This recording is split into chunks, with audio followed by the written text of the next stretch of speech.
ስመ አብ ወወልድ ወመንፈስ ቅዱስ አሐዱ አምላክ በቅድስት ሥላሴ እንዘአምኖት ማኅፀን ክህደት ከሰይጣን በቅድመ ዛትም የቅድስት ቤተ ክርስቲያን እንተ ይእትስምዔ ማርያም ጽዮን ለዓለም ወለዓለመ ዓለም ናቅተከ ዜን ጸባኸከ እንባርከከ ዜን ተአምነከ ንስእለከ ዜን አስበቃከ ንገነከ ዜን ቀንለ ስምከ ቅዱስ ሰግድለከ ዘለከ ሰግድ ኩሉ ብርክ ወለከ ይትቀነይ ኩሉ ልሳን አንተ ውእቱ አምላክ አማልክት ወእግዚአብሔር ወንዱሰ ነገሥት አምላክ አንተ ለኩሉ ዘሥጋ ወለኩላ ዘነፍስ ንፄዋከ ነነበከመ መሐረነ ቅዱስ ወልድከ እንዘ ይብላ አንተ ምሰሰበት ጸልዩ ከመ ዝበሉ ቅዱስ ቅዱስ ቅዱስ እግዚአብሔር አምላኽና ዝነበርካ ዘለኻ ንኩሉ ሕሊፍካ ድማ ንዘለዓለም ዓለም ትነበር ካብ ምስራቅ ክሳብ ምዕራብ ካብ ሰሜን ክሳብ ደቡብ ስምካ ንዘለዓለም ዓለም ተመስገነ ይኹን። ስለ አምላኽነትካ ስለ ፈጣሪነትካ ስለ ጎይትነትካ ቅዱስ እግዚአብሔር አምላኽና ነኽብረካ ነመስግነካ ነገልግለካ ንግዛእካ ሕግም ኢልና ድማ ንሰግደልካ ሰዓት መዓልቲ ዝባረካልና ሰላም ዘውዓልካና ናብዚ ጉባኤ እዚ ድማ ክንፅንበር ሓይሊ ስለ ዝሃብካና ክብሪ ምስጋና ንዓኻ ይኹን። ጉባኤና ድማ መንፈስካ ተመርሐ ሓይልኻ ዝተደገፈ ኣብ ጉባኤ ቅዱሳን ዘፀንብር ጉባኤ ግበረልና። ንፅልዮ ዝግበር ኣምላኽና ኣብ እዝንኻ ዝበፅሕ እንመሃሮ ቃልካ ድማ ኣምላኽና ምስትውዓል ክንሰምዖ ንዓና እውን ኣእምሮና ክፈተልና። ዓለም ሰላም እዛ ዘለናዮ ሃገር ሰላም ንሃገርና ንህዝብና ንጎራብትና ኣብ መንጎና ሰላም ሃበና። ኣብ ሕማም ዘለው ጸሎት ዘኩርና ዝበሉና ኣስማቶም ንፈልጦም ዘይንፈልጦም ንኩሎም ፈውሰ ምሕረትካ ለኣኸሎም እዙና ናፀናንዓልና ጥሙያት ንስኣልና ዝዓረፉ መንግስትኻ ውሰልና ስጋብነት ተኣስር ተሓልና ኣብ ፀበባ ኣብ ሽግር ዘለው መሰረብ ጠረሎም ብወፈሮ ድሓን እትወልና ዝገሹ ድሓን ምለሰልና ወሊድና ንዕብዮም ዘለና ባሪካ ቀዲስካ ናትካ ገርካ የዕብየልና ንዓኻ ዝኾኑ ግበረልና። ኣብዚ ዘለዎ ንስኻ ሓልወልና በረኸት ኣዴና ቅድስት ድንግል ማርያም ክፈለና ብኢድ መላእኽትካ ሓልወና ኣብ ሰማያት ትነብር ኣልኩና ስምካ ይቀደስ መንግስትካ ትምፃእ ፈቃድካ እንተ ኣብ ሰማይ ከምኡ ድማ ምድሪ ይኹን። ናይ ዕለት መግብና ለማህባን ሓናን ዝወደሉና በደሎም ከም ዝሓደግናሎም በደልና ንኣሳና እንደገልና ካብ ክፉእ ድሕነና እምበር ኣብ ፈተና ይተእትወና መንግስትን ሓይልን ክብርን ንዘለዓለም ናትካ ኢማ ኣሜን። ዕዝእትየ ማርያም ብናይ ቅዱስ ገብርኤል መልአክ ሰላምታ ሰላም ዘክልኹ ብሕናኻ ድንግል ኢኻ ብስጋኹም ድንግል ኢኻ ደ እግዚኣብሔር ፀዋት ኮይታ ሰራዊት ሰላም ለክልኹ ንስኺ ካብ ኣንስቲ ብረክቲ ብረ ከርስኩም ርኹም ተፀጋ እግዚኣብሔር ምሳኺ እዩ ኦፍስቲ ደስ በልኪ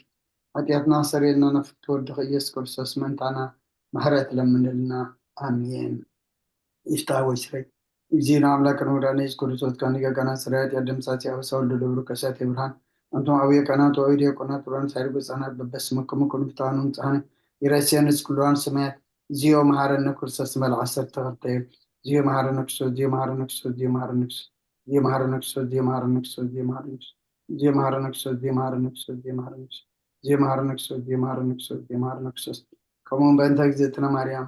መሐረነ ክርስቶስ መልዓሰት ተኸተይ በእንተ እግዝእትነ ማርያም ክርስቶስ በእንተ እግዝእትነ ማርያም ክርስቶስ በእንተ እግዝእትነ ማርያም ክርስቶስ በእንተ እግዝእትነ ማርያም ክርስቶስ በእንተ እግዝእትነ ማርያም ክርስቶስ በእንተ እግዝእትነ ማርያም መሐረነ ክርስቶስ በእንተ እግዝእትነ ማርያም መሐረነ ክርስቶስ በእንተ እግዝእትነ ማርያም መሐረነ ክርስቶስ በእንተ እግዝእትነ ማርያም መሐረነ ክርስቶስ በእንተ እግዝእትነ ማርያም መሐረነ ክርስቶስ በእንተ እግዝእትነ ማርያም መሐረነ ክርስቶስ በእንተ እግዝእትነ ማርያም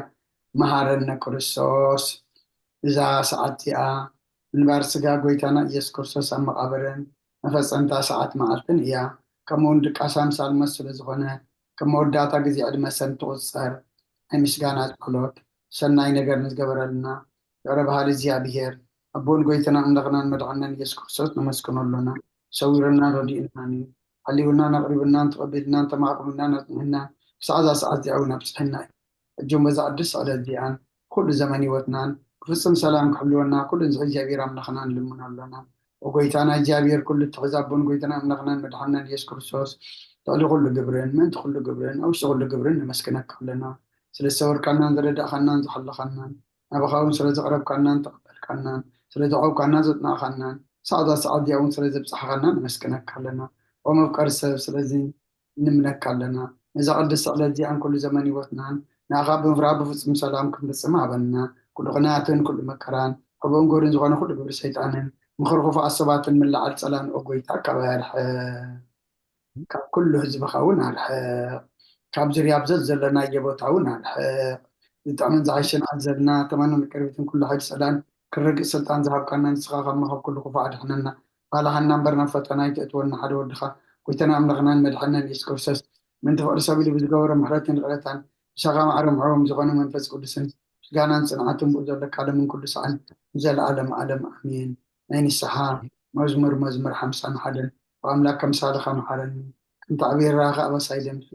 أبسايد صدق حسوني أو حتياتوين هتصيني أنا أبسايد فلت اللهم حتياتي كل جزيب كلمة إيو زربا خاص عدا فردغان صون كاتر كبس أنا نأخذ أي بدلكو أو كأني خاكي قبركو نوبا أبسات ولدكو نك أبا حتيات أنا ستني نونا حق أو اشتفات لوليو أبعون طور مارني انتو تصرش اسم عزات ريني كبرركو صعودو تصابني انزغت كتكا ينعصم تحقوسات حتان حقوسنا اسمعني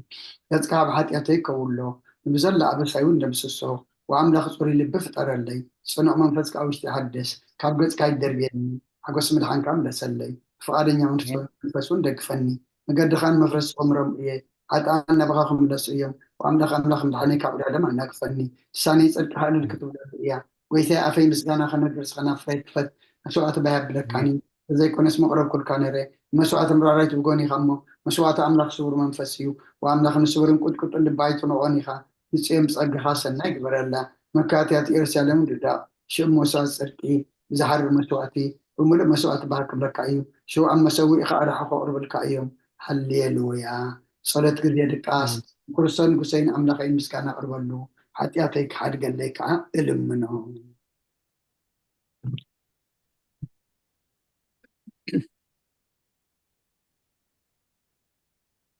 مزمور 130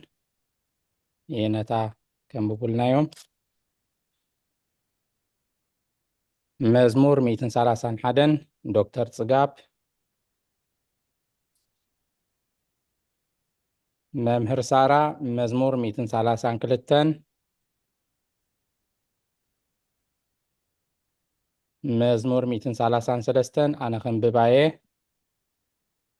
مزمور 134 ماما مولو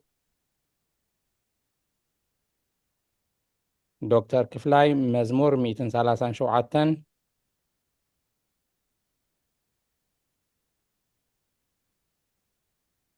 ماما ترحس مزمور 138 مزمور 241 أبي ملأك السلام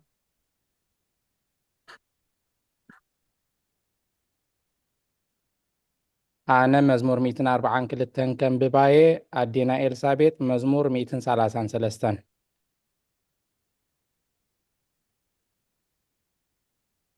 مزمور 146 ينتاقن بقولنا يوم دكتور صقاب مزمور 147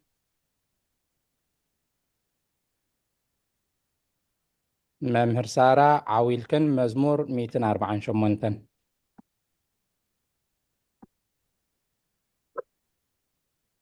Alright, dapat.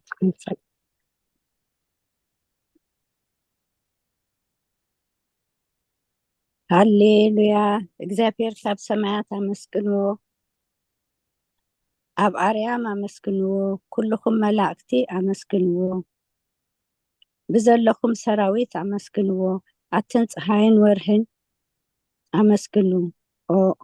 ኣቱም ብሩኻት ከዋክብቲ ኣመስግንዎ ኣቱም ናይ ሰማያትን ኣብ ልዕሊ ሰማያት ዘለኩም ማያትን ኣመስግንዎ ንሱ ኣዚዙ ተፈጢሮም እዮም እሞ ንስም እግዚአብሔር የመስግንዎ ንዘለዓለም ዓለም ኣቆሞም ዘይሃልፍ ሕጊ ከዓ ሃቦም ንእግዚአብሔር ካብ ምድሪ ኣመስግንዎ ኣቱም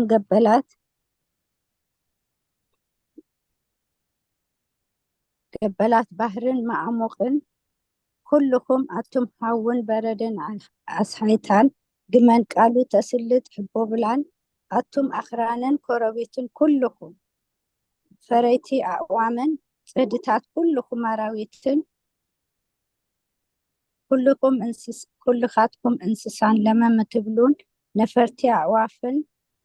ነገስታት ምድርን ኩላትኩም አሕዛብን መሳፍንትን ኩላትኩም ፈረድቲ ምድርን አግባዝን ጎራዙትን ዓበይቲ ምስ ንኣሽቱ ስሙ በይኑ ልዑል እዩ ግርምኡ ኣብ ልዕሊ ሰማይን ምድርን እዩ እሞ ንስም እግዚአብሔር የመስግንዎ ንህዝቡን ቀርንያል አለ ስለዚ ኩሎም ቅዱሳኑ ደቂ እስራኤል እቲ ዝቐርቦ ህዝቢ የመስግኑ ኣሎ ሃሌሉያ አሜን ሃሌሉያ ሃሌሉያ ቅዱስ እግዚአብሔር ቅዱስ ኃያል ቅዱስ ሕያው ዘይመውት ወንጌል ሉቃስ ምዕራፍ 2 ካብ ቁፅሪ 25 ክሳብ 32 እነሆ ድማ ኣብ ኢየሩሳሌም ስምዖን ዝበሃል ሰብኣይ ነበረ እዚ ሰብኣይ ዝጻድቕ ንኣምላኽ ዝፈርህ ንጽናዕ እስራኤሉ ንጽበ ነበረ መንፈስ ቅዱስ ድማ ነበሮ ነቲ መሲሕ እግዚአብሔር ከይረአዮ ሞት ከም ዘይርኢ ድማ ብመንፈስ ቅዱስ ተገሊጹሉ ነበረ ብመንፈስ ከዓ ናብ ቤተ መቅደስ መፀ ወለዱ ነቲ ኢየሱስ ህፃን ከም ስርዓት ክገብርሉ ምስ ኣተው ስምዖን ድማ ኣብ ኢዱ ሓቆፎ ንኣምላኽ እውን ከም ዝናበለ ባረኾ ወጎይታይ ነቲ ንኣሕዛብ ምግላፅ ብርሃን ንህዝብካ እስራኤል እውን ክብረት ክኸውን ኣብ ቅድሚ ኩሉ ህዝቢ ዘዳለኻዮ ምድሓንካ ዓይንተይ ካብ ራእያስ ሕጂ ከምቲ ዘረባኻ ንባርያኻ ብሰላም ተፋንዎ ኢኻ በለ ምስጋና ንእግዚአብሔር ኣምላኽ ይኹን ኣሜን ኦ ክርስቶስ ኣምላኽና ብሴራ ኣባኻን መንፈስ ቅዱስን ሎምን ኩሉ ሰዓን ንሰግደልካ ኣሎና አሜን አሜን ክፍልታት ጸሎት እነሆ ኣብ ቅድሚቲ ቅኑዕ ፈራዲ ክቀውም ተዳልየ ኣለኹ እቲ ኣብ ምግጋይ ዝሓለፈ ዕድመይ ንኹነኔን ንፍርድን ብቑዕ ስለ ዝኾነ ብብዝሒ ሓጢኣተይ ርዕድን እንቅጥቀጥን ኣለኹ ግንከ ነፍሰየ ጌና ኣብ መሬት ትነብሪ ኢኻ ብሃለኹስ ተነስሒ ምክንያቱ መሬት ኣብ መቃብር ኣይውድሶን እዩ ኣብ ሞት ከዓ ዝዝክሮ የልቦን ኣብ ገሃነም እውን ዘመስግኖ የልቦን እሞ ካብ ድቃስ ትኪት ተንስኢኪ ናብ መድሕንኪ ብንስሓ ኦ ኣምላኸይ መሓረንን ኣድሕነንን እናበልኪ ተማሕፀኒ ስብሃት ለኣብ ወወልድ ወመንፈስ ቅዱስ ማማ ሙሉ መዋዕል ሰብ ዘይውዳእ እሺ ኣነ ውዒልኩም ኩልኩም መዋዕል ሰብ ዘይውዳእ ፃዕዳም እዚኣ ከዓ ንዘለኣለም ክዝነብር እንተዝኸውን ነብሰይ ንፁር ዝኾነ ምክንያት ምሃለወክ ነይሩ እናኸ ትፅይፍ ዝኾነ ተግባራት ግን እቲ ሕማቕ እከይከን ኣብ ቅድሚ እቲ ሓቀኛ ምስ ዝቕላዕ ኣብ ዓራት ሓጢኣት ተሰጢሕኪ ኣብቲ ሸለልተኛን ከዳዕን ስጋኺ ኣለኺ እንታይ እዩ እቲ ትህብዮ መልሲ ኦ ክርስቶስ ኣምላኸይ በቲ ኣዝዩ ዘፍርሕ ፍርድኻ እስንብል ነቲ ዘለኣለማዊ ፍርድኻ እንብርከኽ በቲ መለኮታዊ ነፀብራቕ ካብ ብርሃንካ ቅጥቀጥ ኣለኹ ኣነስ ሕሶም ድኑስ ኣብ ዓራተይ ደቂሰ ዘለኹ ኣብ ሂወተይ እውን ዘይጉዱስ ዝኾንኩ ናይቲ ተቐባል ቀረፅ ኣብነት ምውሳድ ኣብ ልበይ እናወዓኹ ኣምላኽ ኣነ ገበነኛ እየሞ የቕረበለይ እብል ኣለኹ ይዘኒ ወዘልፈኒ ወለዓለም ዓለም ኣሜን ሆነየለይ ዶክተር ክፍላይ ኦ ንጽህቲ ድንግል ኦ ንጽህቲ ድንግል ናብ ባርያኺ እቲ ቕልጡፍ ጽላል ረድኤት ክዘርግሒ ነቲ ኣብ ሕልናይ ከም ማዕበል ዝገማጠል ክፉእ ሓሳባት ካባይ ኣርሕቕ እዮ ነታ ሕምምቲ ነፍሰይ ብኸንቱነት ኣዝዩ ሃለዋታ ጥፊእዋ ኣሎ እሞ ናብ ጸሎትን ምንቕቓሕን ኣበግስ እያ ምኽንያቱ ንስኺ ከኣሊትን ምሕረት እትልምን ኣላይት ኣደን ኢኺ ኣደ ምንጪ ህይወት ንጉሰይን ኣምላኸይን ጎይታ ኢየሱስ ክርስቶስ ተስፋይ ኢኺ አሜን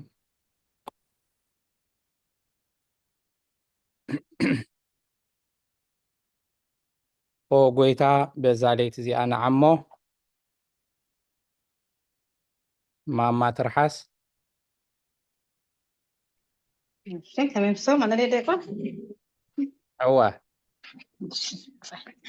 اسمع بس هذا عم خلينا كلهم كم يمسهم እግዚአብሔር ይመስገን أبوي تعام بزالت زي أنا عمو بزي حتى كنت حدر حلونا وأملاخ أبوتاتنا نسخابور هيخا برختك أزي وزحيو قدوس سمكاون زل علم كبر زملايو آمين وقويتاي خمتي أبخات وكينا زلنا محرتك خمو تخنلنا عين تخولنا معخا يتبعي اللوا نسخاخا أو إيمانو مقبيتهم وأملاخنا مدحينا وتسفى كلها وسنات مدري سمعنا وقيتا نسخاخا كابز عيت الزي زل علم تدحننا تعقبنا آمين وقيتاي بروخي خمو فردخا مهارني وقيتا بروخي خمو حقنت كارداني وقيتاي آمين بروخي خمو كبرها بهاللي وقيتاي بروخي خمو نعخا وقيتاي محرت كان ذا العالم يخين بر وقيتا نعين تقبر إيدكا كابولدو نابولدو معقبيت لزغنكا عيتن تسقني وقيتا نعخا بدي لأمو محرني لنفسي يادحنا قرب العالم تقدم እናበልኩ እጽልይ ኣለኹ ወጌታዬ ኣባኻ ተወኪል ኣለኹሞ ኣድሕነኒ ብቓልካ ክገብርካ መሃረኒ ንስኻ ኣምላኸይ ፈልፋሊ ሂወት ኢኻ ብብርሃንካ ድማ ኢና ብርሃን ንርኢ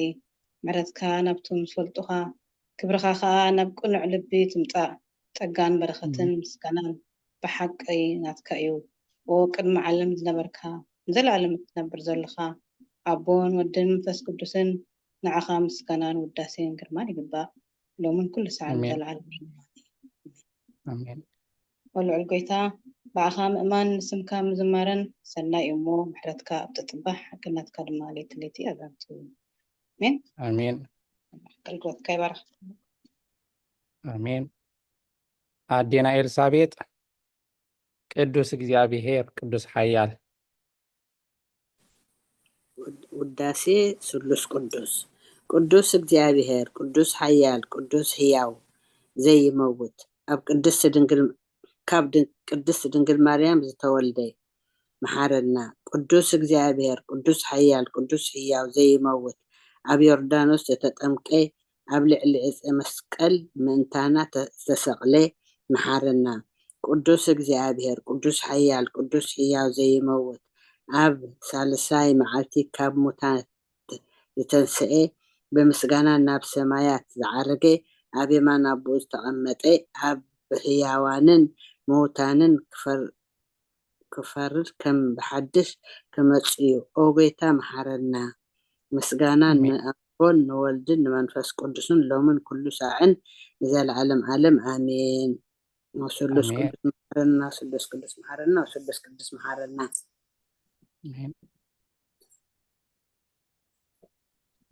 ኦጎይታ ኃጢአትና ኸደገልና ኦጎይታ በደልና ይጸብጽበልና ኦጎይታ አበሳና ይቅረበለና ኦጎይታ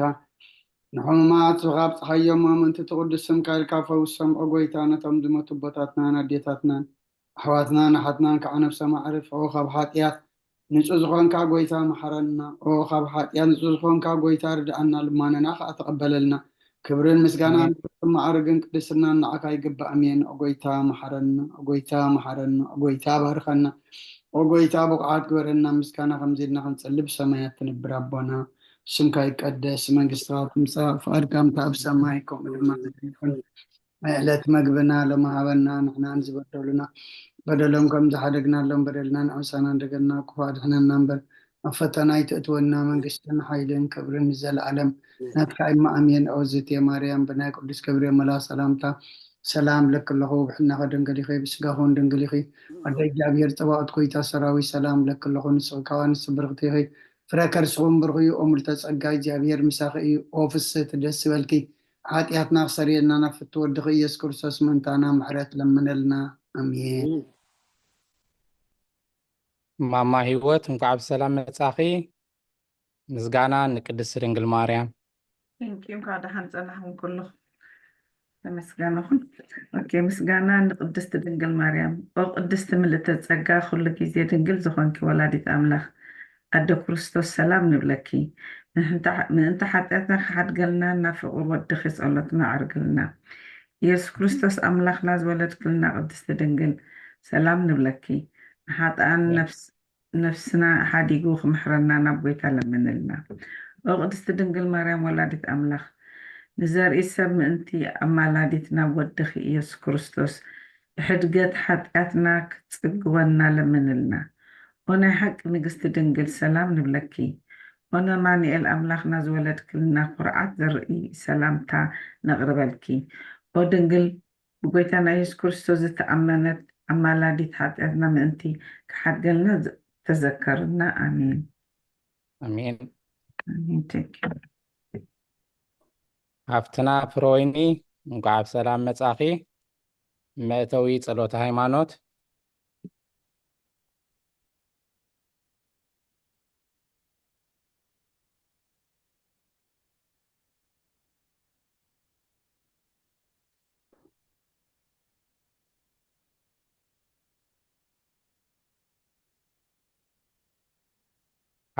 ሃፍትና ፍሮይኒ ነፃ እንተሃሊኺ ኣይፎን ኢልካ ኣቲ ክደለኺ ንስኺ ክመስለኒ መእተዊ ጸሎተ ሃይማኖት ክትጽልይልና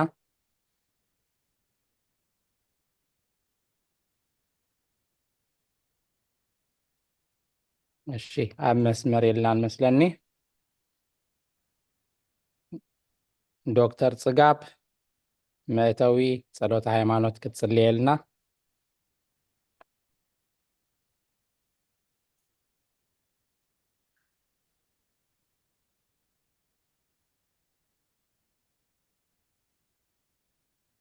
ዶክተር ጽጋብ እውን ኣብ መስመር የለን መስለኒ መምህር ሳራ መእተዊ ጸሎተ ሃይማኖት ክትጽልይልና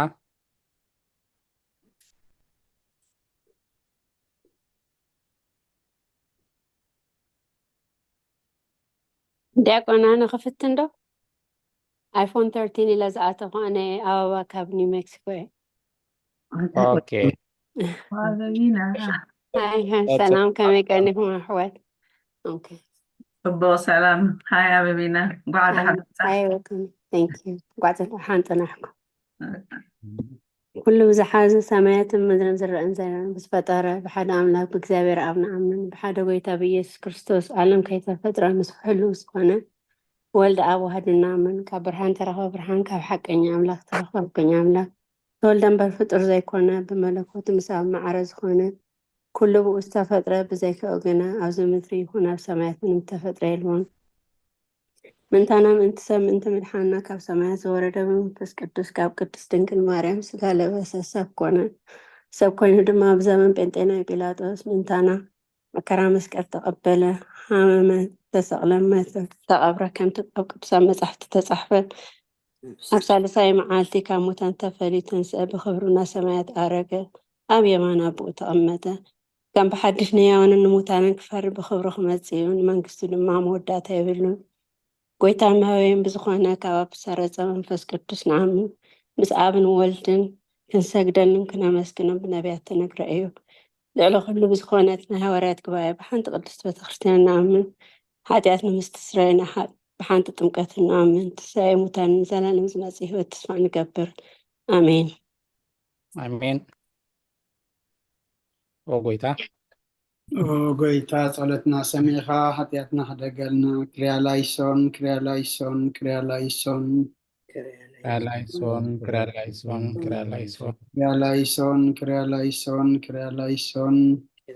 ክራላይሶን ክራላይሶን ክራላይሶን ክርያላይሶን ክርያላይሶን ክርያላይሶን ክራላይሶን ክራላይሶን ክርያላይሶን ክርያላይሶን ክርያላይሶን ክራላይሶን ክራላይሶን ክራላይሶን ክርያላይሶን ክርያላይሶን ክርያላይሶን ክራላይሶን ክራላይሶን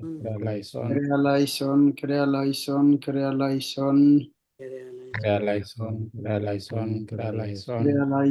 ክርያላይሶን ክርያላይሶን ክርያላይሶን ክራላይሶን ክራላይሶን ክራላይሶን ላይሶን ክርያላይሶን ክርያላይሶን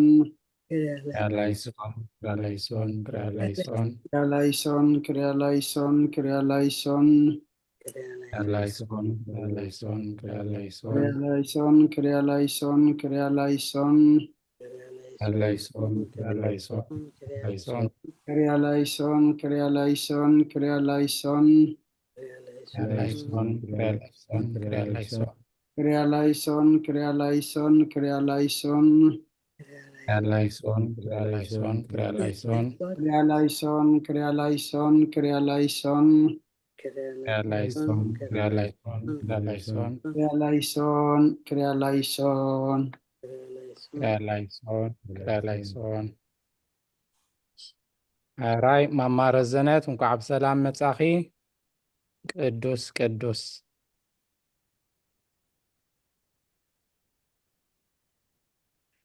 ነፃ እንተሃሊኺ ማማረዘነት ቅዱስ ቅዱስ ክትጽልይልና ከመይ ኣምሲኹም እግዚአብሔር ይመስገን። ቅዱስ ቅዱስ ቅዱስ እግዚአብሔር ጎይታ ሰራዊት ሰማይን ምድርን ብክብርኻን ብልግስናኻን ሙሉኣት እየን ወንኩሉ ትመልኽ እግዚአብሔር ኣቦ መሓረና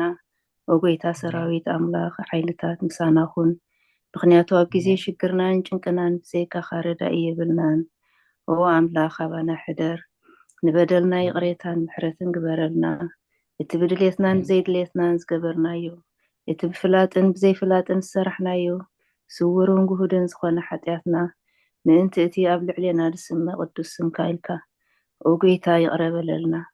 ኦ ጎይታ ከም ምሕረትካ ደኣ እምበር ከም ተግባርና ኣይኹን ኣሜን ከመ ምሕረትከ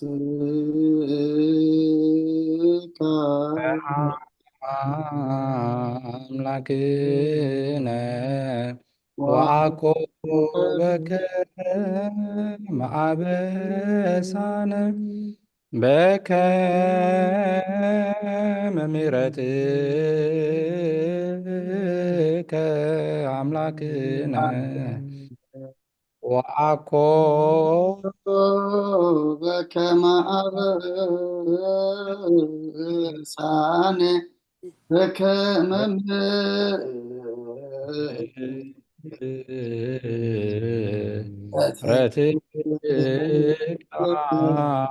አምላክነ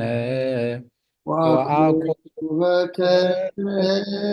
አበሳነ ኦ ጎይታ ብቑዓት ግበረና ምስጋና ከምዚ ኢልና ክንፅልብ ሰማያት ትነብር ኣቦና ስምካ ይቀደስ መንግስትኻ ትምፃእ ፈቃድካ እንታ ኣብ ሰማይ ከምኡ ድማ ምድሪ ይኹን ናይ ዕለት መግብና ሎሚ ሃበና ንሕና ንዝበደሉና በደሎም ከም ዝሓደግናሎም በደልና ንዕሳና ድገልና ክፉ ኣድሕነና እምበር ኣብ ፈተና ይትእትወና መንግስትን ሓይልን ክብርን ንዘለኣለም ናትካ ይማ ኣሜን ወዝትየ ማርያም ብናይ ቅዱስ ገብርኤል መልኣክ ሰላምታ ሰላም ለክለኹ ሕሊና ከድንግል ይኽብ ስጋኹን ድንግል ደእግዚአብሔር ፀባዖት ጎይታ ሰራዊት ሰላም ለክል ስኺ ካብ ኣንስቲ ብርክቲ ይኽብ ፍረ ከርስኩም ርኽብ ከምልተ ፀጋ እግዚአብሔር ምሳኺ ኦ ፍስሕቲ ደስ በልኪ ኃጢአትና ክሰሪየልና ነፍቲ ወድኺ ኢየሱስ ክርስቶስ ምንታና ምሕረት ለምንልና ኣሜን ንስሓ ፀሎት ኦ ጎይታ ነዛ መዓልቲ እዚ ኣብ ቅድሚኻ ኣብ ተግባርኹም በዓል ሓሳብኹም ብኩሉ ዋሳትና ዝሓጣ ንስኻ ርሕሩሕን መፍቅር ሰብን ስለ ዝኾንካ ምንቲ ትቅዱስም ካልካ ተዕርቀና ንሕደገልና ኦ ኣምላኽ ብሰላም ክንሓድር ሰላማዊት ለይትሃበና ኣብዛ ናይ ድቃስ ግዜና ካብ ኩሉ ጭንቀት ናፃ ግበረና ካብ ኩሉ ክፍኣትን ካብ ኩሉ ፈተና ፀላእን ክህልወና ከዓ ናይ ሰላም መልኣክካ ለኣኸልና ፀጋን ብርህራን ዝፍጠር ሰብ ዝኾነ ሓደ ወድኻ ጎይታናን ኣምላኽናን መድሓናን ኢየሱስ ክርስቶስ እቲ ብኡን ምስኡን ክብርን ውዳሴን ግርማን ዘለካ ማዕሪኻ ምስ ዝኾነ ወህቦት መንፈስ ቅዱስን ምስጋና ይግባኣካ ሕጂ ንዘለኣለም ዓለምን ነፍሲ ወከፍ ሰዓት ዝፀሎ ፀሎት ጎይታ መሓረና ምሕረትካ እውን ኣብዝሓልና ኣብ ነፍሲ ወከፍ ሰዓትን ግዜን ኣብ ሰማይን ኣብ ምድርን ክብረት ዝገለልካ ክርስቶስ እምን ኣምላኽና በዓል ነዊሕ ትዕግስትን ብዙሕ ምሕረትን ብሰናያት ተመላእኻ ርሑቕን ነቶም ኣነ ዝቐዳማዮም ሓጢአተኛታት ትምሕር ንሓጥብ ንስኻ ተመሊሱ ብሂወት ክነብር እምበር ሞት ዘይትደሊ እንትፅበዮም ዘሎ ተስፋ ሰማያት ክረኽቡ ንኩሎም ናብ ድሕነት እትዕድም ወጎይታ ኣብዛ ሰዓት እዚኣ ናብ ኩሉ ሰዓታትን ልማነና ተቐበል ህይወትና ቃናዕልና ትእዛዛትካ ክንገብር ምርሓና መንፈስና ቀድስ ስጋናን ሓሳባትናን አንጽህ ትምኒትና እውን ስምዕ ሕማምና ፈውስ ሓጢአትና ሓደገልና ካብ ኩሉ ክፉእ ሓዘንን ፅቅያት ትብርድ ኣልና ህልውናኦም ክንዕቅቡ ቅዱሳን መላእክትካ ሓልወና ናብ ውህደት እምነት ከነምርሕ ምእንቲ ናብቲ ዘይምርመርን ዘይውሰንን ፍልጠትካ ክንበፅሕ ዓድለና ንስኻ ንዘለኣለም ኣሚን ነፍሲ ወከፍ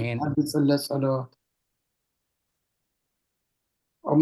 ኦ ጎይታ ብቑዓት ግበረና ምስጋና ከምዚ ኢልና ክንፀልብ ሰማያት ትነብር ኣቦና ስምካ ይቀደስ ንስኻ ትምፃእ ፈቃድካ እንታ ኣብ ሰማይ ከምኡ ድማ ምድሪ ይኹን ዕለት መግብና ሎሚ ሃበና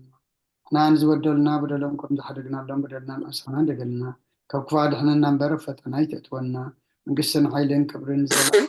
ما أمين وزتي مريم بناي قدس جبريل ملا سلام لك له حلنا غدن قلي غيب سقافون دن قلي دي جابير تواعد قويت أسراوي سلام لك له الشغي كاب أنس برغتيخي ركر شغم برغي أمل تسقى جابير مساقيو أوفيس تدس والتي ناصرين نفتو دغي يسوس كريستوس من تانا محرت لمن لنا أمين كبر المسكان أن يكون جابير يتقبل له آمين. سلازنا ناي ጸሎት ጊዜ እግዚአብሔር አምላኽና ይክበር ይመስገን ናትና ናይ ሓጥኣን ጸሎት ሰሚዑ ድማ እግዚአብሔር አምላኽ ሰላሙን ምሕረቱን ይልኣኸልና ካብዚ ቀፂልና ሃይማኖት አበው ንባብ ክህልወና እዩ ኣብ ዝሓለፈ ሃይማኖት አበው ናይ ጎርጎሪዎስ ምዕራፍ 35 ኣብ ቁጥሪ 25 በፂሕና ነርና ንሎሚ ከም ፍቃድ እግዚአብሔር ካብ ቁጥሪ 25 ንባብ ክንጅምር ኢና ኣብ ቁጥሪ 26 ዘለዋና ንባባት ጴጥሮስ ፋሚሊ ኢልኩም ኣቲኹም ዘለኹም እንኳዕ ብሰላም መጻኹም ወንጌል ማቴዎስ ምዕራፍ 4 ካብ 23 ክሳብ 25 ከተንብቡልና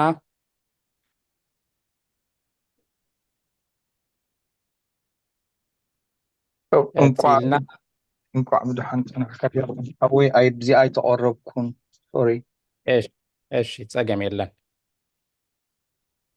ዶክተር ጽጋብ ምናልባሽ ይጥዕመካ እንተኮይኑ ነፃ እንተሃሊኻ ወንጌል ማቴዎስ ምዕራፍ 4 ካብ 23 ክሳብ 25 ከተንብበልና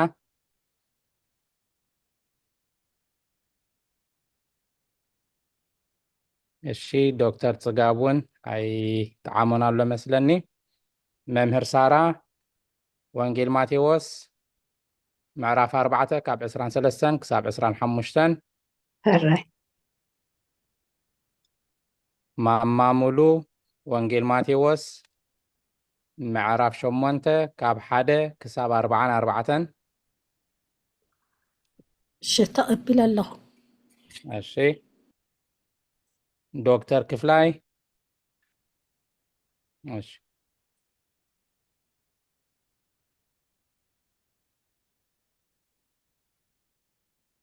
ማማ ተርሓስ ወንጌል ዮሐንስ ምዕራፍ 6 ካብ 5 ክሳብ 25 እሺ ተቀቢለ ኣለኹ ማማ ህይወት ወንጌል ዮሐንስ ምዕራፍ 9 ካብ 1 ክሳብ 8 ተቀቢለ ኣለኹ ዲያቆን ቴንክ ዩ እሺ ሃፍትና ፍረወይኒ ምናልባሽ ጥዕመክ ተኮይኑ መዝሙር 148 ካብ 7 ክሳብ 13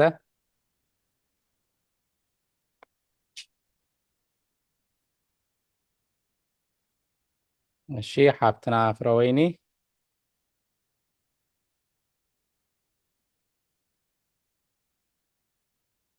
ሃፍትና ፍረወይኒ ኣይተዓማን ኣለሞ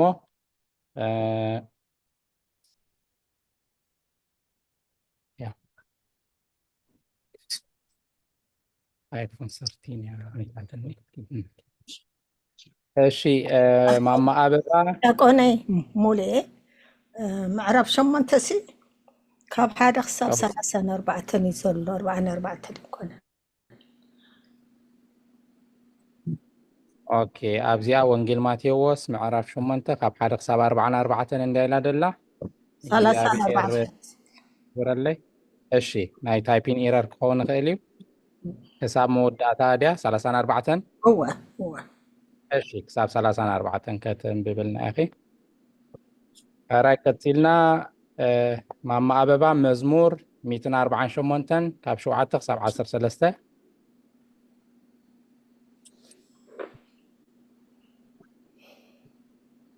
እሺ ንባብ ምዕራፍ 35 ቁጥሪ 25 ወደየ እዚ ንሕሙማት ክሕዊ ነቶም ለምጻማት ከዓ ብቃሉ ከንጽህ ካብ ጸብሪ ኣዒንቲ ክገብር ብፍቃዱ ካልኣይ መልክዕ ክፈጥር እንተረኣኻዮ ካብ 5 እንጌራ ن5,000 ሰብ ከጽግብ ነቲ ማዕበላቱ ነጉዱ ዝለዓል እሞ ክሳዕ ሰማያት ዝበጽሕ መዓሙቅ ቀላይ ባሕሪ ብተግሳጹ ጸጥ ከብሎ ኣብ ምድሪ እናረገጸ ከም ዝኸይድ ኣብ ልዕሊ ዓሚቕ ባሕሪ ብእግሩ ክኸይድ እምባታት ትሕት ክብልሉ ኣጋንንቲ ክእዘዝዎ እሞ ከም ኣገልገልቱ ክእዝዞም እንተረኣኻዮ ድማ እዚ ናይ መለኮት በይኑ ተግባር ጥራይ እዩ ኢልካ ኣይትሕሰብ። ማቴዎስ እሺ ወንጌል ማቴዎስ ምዕራፍ 4 ካብ ቁጽሪ 23 ክሳብ 24 ኢየሱስ ድማ ኣብ ኩላ ገሊላ ኣብ ቤት ጸሎቶም እናመሃረ መንግስቱን እናሰበኸ ኩሉ ሕማምን ኣብ ህዝቢ ዘሎ ኩሉ ድናሰን እናሕወየ ይዘውር ነበረ። ወሪኡ እውን ኣብ ኩላ ሶርያ ወፀ። ንኩሎም ሕሙማት ከዓ በብዓይነቱ ሕማም ዘለዎምን ቃንዛን ኣጋንንቲ ዘለዎምን ሕማም ባርያ በብወርሒ ዝስሓሎምን መጻጉዓትን ናብኡ ኣምጽኡሉ ንሱ ድማ ኣሕወዮም። ኣሜን። ቃል ሕይወት እስማዕና ማቴዎስ ምዕራፍ 8 ካብ 1 ክሳብ 34 ካብ ከረን ክወርድ ከሎ ብዙሕ ህዝቢ ሰዓቦ እንሆ ለምጻም መጺኡ ጎይታይ እንተ ትፍውስ ክተንጽሐኒ ትኽእል ኢኻ እናበለ ሰገደሉ። ኢዱ ዘርጊሑ ፈትየ ኣለኹ ንጽሕ ኢሉ ተንከዮ ብኡኡ ካብ ለምጹ ነጽሐ። ኢየሱስ ድማ ንሓደ እኳ ከይትነግር ተጠንቀቕ፣ ኪድ ደኣ ርእስኻ ንካህናት ተርኢ፣ ንኣታቶም ንምስክር ድማ እቲ ሙሴ ዝኣዘዞ መባእ ኣቕርብ በሎ። ኢየሱስ ንወዲ ሓለቓ ሚእቲ ከም ዘሕወየ ናብ ቅፍርናሆም ምስ ኣተወ ሓለቓ ሚእቲ ናብኡ መጺኡ ጎይታይ ቆልዓይ መጻጉዕ ኣብ ገዛይ ወዲቑ ብዙሕ ከዓ የቕንዞ ኣሎ እናበለ ለመኖ። ኢየሱስ ድማ እኔኹ መጺአ ከሕውዮ እየ በሎ። እቲ ሓለቓ ምእንቲ ከምዚ ኢሉ መለሰሉ፣ ጎይታየ ኣነት ንስኻ ናብ ቤተይ ክትኣቱ ኣይበቅዕኒ እሞ ሓንቲ ቃል ጥራይ ዳኣበል ቆልዓይ ድማ ይሓዊ። ኣነ ከዓ ኣብ ትሕቲ መላኺ ዝግዛእ ብትሕተይ እውን ጭፍራ ዘለዎኒ ሰብ እየ እሞ ነዚ ኺድ እብሎ ይኸይድ። ንሓደ ካልእ ከዓ ንዓየ ይመጽእ፣ ንባርያ እውን እዚ ግበር ይገብር። ከዓ ኢየሱስ ሰሚዑ ኣስተንከረ። ነቶም ዝስዕብዎ ዘለዉ ድማ በሎም ከምዚ ዝበለ ዓብዪ እምነትሲ ኣብ እስራኤል እኳ ከምዘይረኸብኩ ብሓቂ ብለኩም ኣለኹ። ካብ ምብራቕን ካብ ምዕራብን ብዙሓት ክመፁ እዮም፣ ኣብ መንግስቲ ሰማያት ከዓ ምስ ኣብርሃም ይስሐቅን ያዕቆብን ኣብ ማኣዲ ክቕመጡ እዮም። ደቂ መንግስቲ ግና ናብ ናይ ወፃኢ ጸልማት ክድርበዩ እዮም። ኣብኡ ብኽያትን ምሕርቃን ኣስናንን ክኸውን እዩ እብለኩም ኣለኹ። ኢየሱስ ነቲ ሓለቓ ሚእቲ ኪድ ከም ዝኣመንካ ይኹነልካ በሎ። እቲ ቆልዓ ከዓ በታ ሰዓት እቲኣ ሓወየ። ኢየሱስ ብዙሕ ህዝቢ ከም ዘሕወየ ኢየሱስ ናብ ቤት ጴጥሮስ ምስ ኣተወ ንሓማት ጴጥሮስ ብዓሶ ተትሒዛ ደቂሳ ረኣየ። ኢዳ ተንኪያ ዓሰውን ሓደገታ ተንሲኣ ከዓ ኣገልገለቱ። ምሸት ምስ ኮነ ኣጋንንቲ ዝሓደርዎም ብዙሓት ናብኡ ኣምፅኡ። እቲ ብነቢይ ኢሳያስ ንሱ ድኻምና ወሰደ ሕማምና እውን ጾረ እተባሃለ ምንቲ ክፍፀም ብቓሉ መናፍስቲ ኣውፅአ ሕማም ንዘለዎም ኩሎም ድማ ኣሕወዮም። ክስዕብዎ ዝደለዩ ሰባት ኢየሱስ ብዙሕ ህዝቢ ከቢብዎ ምስ ረኣየ ንማዕዶ ክሳገሩ ኣዘዘ። ሓደ ፀሓፊ መፂኡ መምህር ናብ እትኸዶ ዘበለ ኩሉ ክስዕበካ በሎ። ኢየሱስ ድማ ንወኻሩ ጉድጓድ ኣለወን ንዕዋፍ ሰማይ ድማ ዘፅልላሉ ንወዲ ሰብ ግን ርእሱ ዘፅልለሉ እኳ የብሉን በሎ። ሓደ ካሊእ ካብ ደቀ መዛሙርቱ ከዓ ጎይታይ ከይደ ነቦይ ክቐብሮ ይቐደለይ በሎ። ኢየሱስ ግና ሰዓበኒ ዳ ንምውታትሲ መውታቶም ይቕበርዎም ደጎም በሎ። ኢየሱስ ማዕበል ከም ዝህድእ ናብ ጀልባ ምሳተወ ደቀ መዛሙርቱ ሰዓብዎ። እኖ ከዓ ማዕበል ነታ ጀልባ ክሳዕ ዘጎልብባ ኣብቲ ባሕሪ ዓብዪ ምንዋፅ ኮነ። ንሱ ግና ደቂሱ ነበረ። ደቀ መዛሙርቱ ቀሪቦም ጎይታይ ጠፋእና ኣድሕነና እናበሉ ኣተንስእዎ። ንሱ ከዓ ኣቶም ጉዱላት እምነት ከመይ ኣትፈርሑ በሎም። ሽዑ ተንሲኡ ንንፋስን ንባሕርን ገንሖም ዓብዪ ህድኣት ከዓ ኮነ። እቶም ሰብ ከዓ እዚ ንፋስን ባሕርን ዝእዘዝሉስ መን ኮን ይኸውን ኢሎም ኣስተንከሩ። ኣጋንንቲ ዝሓደርዎም ሰብ ከም ዘሕወየ ናብ ምድሪ ጌርጌሴኖን ምስ ተሰጋገሩ ኣጋንንቲ ዝሓደሮም 2 ሰብ ካብ መቃብር ወፂኦም ተጓነፍዎ። ንሳቶም ሓደ እኳ በታ መገዲ እቲኣ ምሕላፍ ክሳዕ ዝስእን ኣዝዮም ክፉኣት ነበሩ። እኖ ከዓ ኢየሱስ ወዲ ኣምላኽ ምሳኻ እሞ እንታይ ኣለና ቅድሚ ግዚኡ ክተሳቅዮና ዶ ናብዚ መጻኻ እናበሉ ጨርሑ። ካባታቶም ርሓቅ ኢሉ ብርቱዕ መጓሰ ሓሰማታት ይበልዕ ነበረ። እቶም ኣጋንንቲ ድማ እተውፀአና እንተ ኮንካስ ናብዛ መጓሰ ሓሰማታት ክንኣቱ ፍቀደልና ኢሎም መለመንዎ። ንሱ ከዓ ኺዱ በሎም። መፂኦም ድማ ናብተን ሓሰማታት ኣወተው። እንሆ ከዓ ብዘሎ እቲ መጓሰ ካብ ፀድፊ ነፊፁ ናብ ባሕሪ ኣተው። ኣብቲ ማይ ከዓ ኩምም በሉ። እቶም ጓሶት ሃዲኦም ናብ ዓዲ ኣተው። በቲ ዝኾነ ኩሉ ናይቶም ኣጋንንቲ ዝነበረዎም ከዓ ኣውረዩ። እንሆ ድማ ብዘላታ ዓዲ ኢየሱስ ክትረኽቦም ወፀት ምስ ረኣይዎ ከዓ ካብ ወሰን ምድሮም እውን ከልግስ ለመንዎ።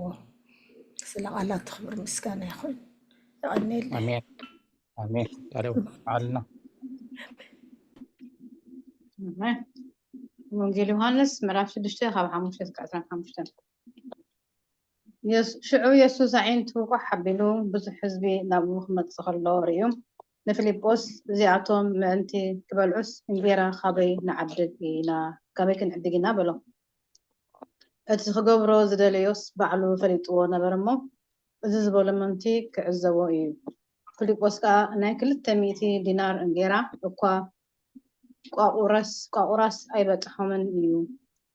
ኢሉ መለሰሉ። ካብቶም ደቀ መዛሙርቱስ ሓደ ንሱ ከዓ እንድርያስ ሓዊ ስምዖን ጴጥሮስ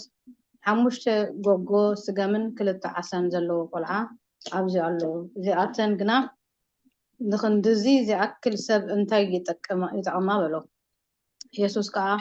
ኣቐምጥዎም በለ። ኣብታ ቦታ እቲኣ ከዓ ብዙሕ ሳዕሪ ነበረ። ሽዑ ተቐመጡ። ቁጥሮም ከዓ ኣስታት 5,000 ሰብኣይ ዝኣኽሉ ነበሩ። ኢየሱስ ነተን ጎጎታት ኣልዒሉ ኣመስጊኑ ነቶም እተቐመጡ ሃቦም። ካብቲ ዓሳታት ከዓ ከምኡ ከከም ዝደለይዎ መቐሎ።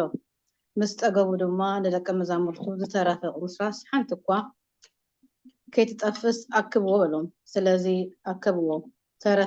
ተረፍቶም ዝበልዑ ካብተን 5 ጎጎን ስገምን 12 መሶብ ቁርስራስ መልኡ። እቶም ሰብ ከዓ ነቲ ኢየሱስ ዝገበሮ ትእምርቲ ምስ ረኣዩ እዚ ብሓቂ እቲ ናብ ዓለም ክመፅእ ዘለዎ ነቢይ እዩ በሉ። ኢየሱስ ድማ መፂኦም መንዚዖም ከየንግስዎ ከም ዝደለዩ ፈሊጡ ከም ብሓድሽ በይኑ ናብ ከረን ኣግለሰ። ምስ መሰየ ደቀ መዛሙርቱ ናብ ባሕሪ ወረዱ። ኣብ ጀልባ ኣትዮም ከዓ ናብ ስግር ባሕሪ ናብ ቀፍናሆም ከዱ። ፀልሚቱ ነበረ። ኢየሱስ ሰባታቶም ገና ኣይመፀን ነበረ። እቲ ባሕሪ ግና ብርቱዕ ሕቦብላ ስለ ዝነፈሰ ይናውፅ ነበረ። 25 ወይስ 30 እስታዲዮስ ምስ ከዱ ከዓ 30 እስታዲዮስ ምስ ከዱ ከዓ ኢየሱስ ባሕሪ እናኸደ ናብታ ጀልባ ክቐርብ ከሎ ሪኦም ፈርሁ። ንሱ ግና ኣነ እየ ኣይትፍሩ በሎም። ሽዑ ናብ ጀልባ ክእትውዎ ደለዩ። እታ ጀልባ ከዓ ብእኡ ናብቲ ዝኸድዎ ዘለዉ ምድሪ በፅሐት። ንፅቢሒቱ እቶም ኣብ ስግር ባሕሪ ደው ኢሎም ዘለዉ ህዝቢ ብጀካ ሓንቲ ጀልባ ካልእ ኣብኡ ከም ዘይነበረት ደቂ መዛሙርቱ ጥራይ ንበይኖም ከም ዝኸዱ እምበር ኢየሱስ ናብታ ጀልባ ከም ዘይኣትወ ምስ ረኣዩ ግና ካልኦት ጀላቡ ካብ ጥብርያዶስ ናብ ጥቓእታ ጎይታ ምስ ባረኸ እንጌራ ዝበልዑላ ቦታ መፃ። ሽዑ እቶም ህዝቢ ኢየሱስ ኮነ ወይ ደቂ መዛሙርቱ ኣብኡ ዘይምህለዎም ሪኦም ንሳቶም ድማ ናብተን ጀላቡ ኣትዮም ኢየሱስ እናደለይዎ ናብ ቅፍርናሆም መፁ። ኣብ ስግር ባሕሪ ምስ ረኸቡ ከዓ ረቢ መዓዝ ናብዚ መፃእካ በልዎ። ክብርና ኣላህ ይኹን። ኣሜን። ቃልዮ ተስምዓልና። ተመስገነኹን። ናተይ ከዓኒ ዮሃንስ ምዕራፍ 9 ካብ 1-8 ኣርእስታዊን ኢየሱስ ብዕውር ዝተወልደ ከም ዝሕወየ እትብል ክሓልፍ ከሎ ብዕውሩ እተወልደ ሰብኣይ ረኣየ። ደቂ መዛሙርቱ ድማ መምህር ዕውር ኮይኑ ዝውለድ ሲ መን እዩ በዚ በደለ ንሱ ዶ ወይ ወለዱ ኢሉ ሓተትዎ። ኢየሱስ ከዓ መለሰሎም ግብሪ ኣምላኽ ኣብኡ ምእንቲ ክገሃድ ደኣ እዩ እምበር እሱ ኣይበደለ ወለዱ ኣይበደሉ። መዓልቲ ኸላ ግብሪ እቲ ዝለኣኸኒ ክገብር ይግባኣኒ እዩ። ሓደ እኳ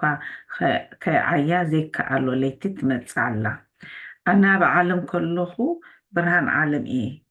እዚ ኢሉ ናብ ምድሪ ጡፍ በለ። በቲ ጥፍጣፉ ፀብሪ ገበረ፣ በቲ ፀብሪ ከዓ ኣዒንቲ እቲ ዕውር ለኸየ እሞ ኣብቲ ቀላይ ሰሊሆም ትርጉሙ ልኡኽ ከይድካ ተሓፅብ በሎ። ከይዱ ተሓፅበ እናረኣየ እውን ተመልሰ። ስለዚ እቶም ጎረባብቱን እቶም ቀደም ክልምን ከሎ ዝርእይዎ ዝነበሩን እዚስ እቲ ተቐሚጡ ዝልምን ዝነበረ ዶ ይኮነን በሉ። ኣሜን። ኣሜን። ተስምዓልና። ቃልዮ ተስምዓልና።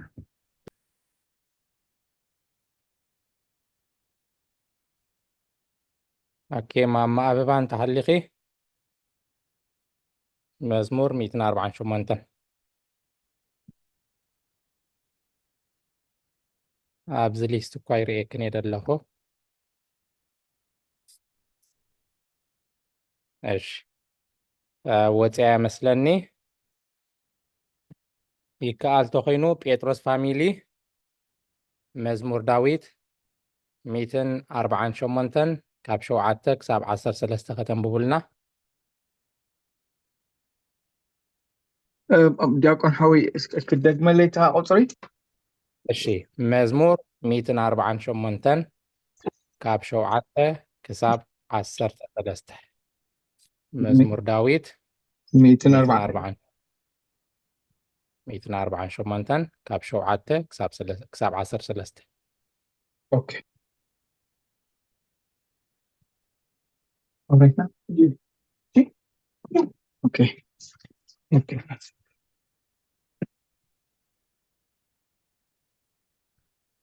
አንሳብ ጊዜ እጅ በዓልቲ ቤተይ ካብ ስራሕ እትያስ ንዓ ክቕበላ ይኩን። እሺ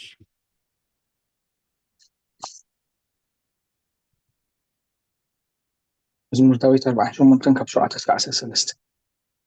148 148 መዝሙር ዳዊት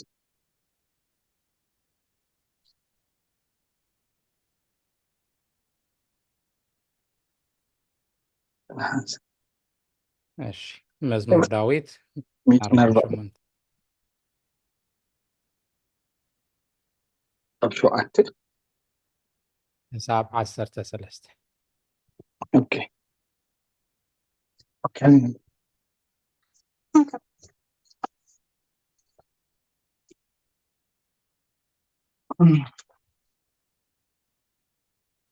እግዚአብሔር ካብ ምድሪ እግዚአብሔር ካብ ምድሪ ኣመስግንዎ እቶም ገበላት ባሕርን ማዕሙቕን እዩ ማዕሙቕን ኩልኹም እቶም ሓውን በረድን ኣስሓይታን ገመን ቃሉ እተስልጥ ህቦቡላን እቶም ኣኽራርን ኩረቢትን ኩልኹም ፍራይቲ ኣዕዋምን ጽሕድታትን ኩልኹም ኣራዊትን ኩልኹም እንስሳን ለመም እትብሉን ነፈርቲ ኣዕዋፍን ነገስታት ምድርን ኩልኻትኩም ኣህዛብን መሳፍንትን ኩልኻትኩም ፈረቲ ምድርን ኣጉባዝን ጉራዙትን ዓበይቲ ምስ ንኣሽቱ ስሙ በይኑ ልዑል እዩ ግርምኡ ኣብ ልዕሊ ሰማይ ምድርን እዩ እሞ ንስም እግዚአብሔር የመስግንዎ አሜን አሜን ወዲ 13 ቀፂላ ደላ ንባብ ኣብ ክፍሊ 3 ቁጥሪ 30 ካብዞም ሓደሽቲ ኣትዮም ደለዉ እንኳዕ ብሰላም መጻኹም ማማ ኣስሊ ማማ ትምኒት ማማ መኣዛ ሓውና ዮሴፍ እንኳዕ ብሰላም ኣተኹም ዕድል ንዓኹም ክበኩም እየ ከም ፈቃድ ኣምላኽ ጊዜ እንተሃሊና ሽዑ ናብ ማማ ረዘነት ክንምለስ ኢና ማማ ኣስሊ መልእክቲ ጳውሎስ ናብ ሰብ ፊልጵስዩስ ምዕራፍ 2 ካብ 5 ክሳብ 8 ኣራይ እሺ ንባብ ቁጥሪ 17 ልዑል ምግባራት ንሓደ ንበይኑ እቲ ዝተሓተ ድማ ናይቲ ካልኣይ እዩ ኢልካ ኣይትሕሰብ እንታይ ደኣ እዚ ኾነ እቲ ኩሉ ናይ ዝሓደ በይኑ እዩ ንመለኮት ኩሉ ኣለዎ ከምኡውን ንሰብነት ኩሉ ኣለዎ ተኣምራት ኣለዎ ከምኡውን ሕማማት ኣለዎ ሓደ ንሱ በይኑ ብመለኮት ተኣምራት ይገብር ብሰብነቱ ድማ መከራ ይቕበል ክፍሊ 3 ቁጥሪ 19 እዚ ናይ ኑሲስ ኤጲስቆጶስ ኣቦ ቅዱስ ጎርጎሬዎስ ሓው ዓቢ ባስልዮስ ዳግም ከም ዝበለ ብዛዕባ ሐዋርያ ጳውሎስ ናብ ሰብ ፊልጵስዩስ ኣብ ዝጸሓፎ መልእኽቲ ከም ዝበሎ ነዚ ብኡ ዝኾነ እስከ ብልብኹም ሕሰቡ ጎይታና ኢየሱስ ክርስቶስ ኣርአያ እግዚአብሔር ክነሱ መልክዕ ባርያ ብምውሳድን ከም ባርያ ርእሱ ብምትሓትን ደኣ እምበር መንዚዑ ማዓረ እግዚአብሔር ኣይኮነን ፊልጵስዩስ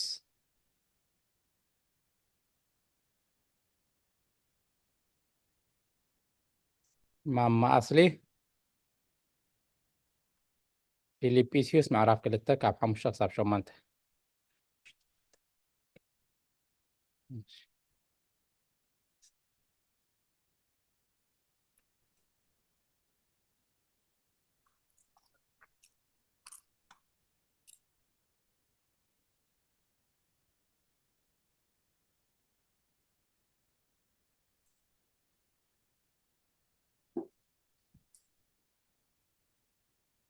መልእክቲ ጳውሎስ ናብ ሰብ ፊልጵስዩስ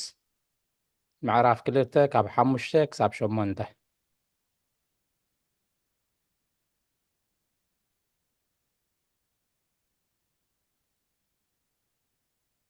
ሃፍትና ኣስሊ ኣብ መስመር ትህልው ዶ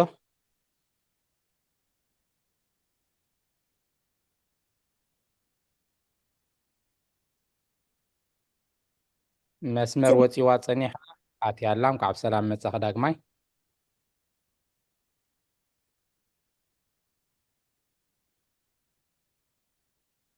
ዲያቆን يحلفني علي هنيتا تليفون قرت እሺ ሓራይ የነታ ከንብቡልናዮም ፊልጵስዩስ 2 ካብ 5 ክሳብ 8 መልእኽቲ ሐዋርያ ጳውሎስ ናብ ሰብ ፊልጵስዩስ ምዕራፍ 2 ካብ 5 ክሳብ 8 እታ ኣብ ክርስቶስ ኢየሱስ ዝነበረ ሓሳብ ኣባኻትኩም እውን ይሃለኹም እሱ ብመልክዕ ኣምላኽ ክንሱ ነቲ ኣምላኽ ምዃኑ ከም ምንዛዕ ኣይረኣዮን መልክዕ ባርያ ወሲዱ ርእሱ ኣሕሰረ ሰብ እውን መሰለ ብንብረቱ ከም ሰብ ኮይኑ ተረኽበ ርእሱ ክሳዕ ሞት ኣትሓተ ክሳዕ ሞት ኣብ መስቀል እኳ ደኣ ተኣዘዘ ስለ ቃላቱ እግዚአብሔር ዝተመስገነ ይሁን አሜን ቀፂለን ዘለዋ ንባባት ሓፍትና ትምኒት መዝሙር ዳዊት ምዕራፍ 24 ቁጥሪ 1 ሓፍትና መዓዛ መዝሙር ዳዊት ምዕራፍ 94 ቁጥሪ 2 ሓውና ዮሴፍ መዝሙር ዳዊት ምዕራፍ 96 ቁጥሪ 13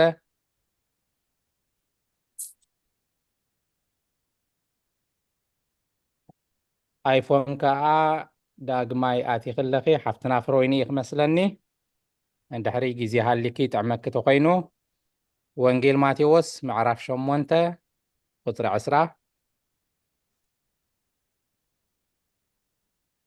ቀፂላ ደላ ተቆኒ ሃበን እሺ ኣስሊ ሓፍትና ኣስሊ ወንጌል ሉቃስ ምዕራፍ 2 ካብ 1 ክሳብ 7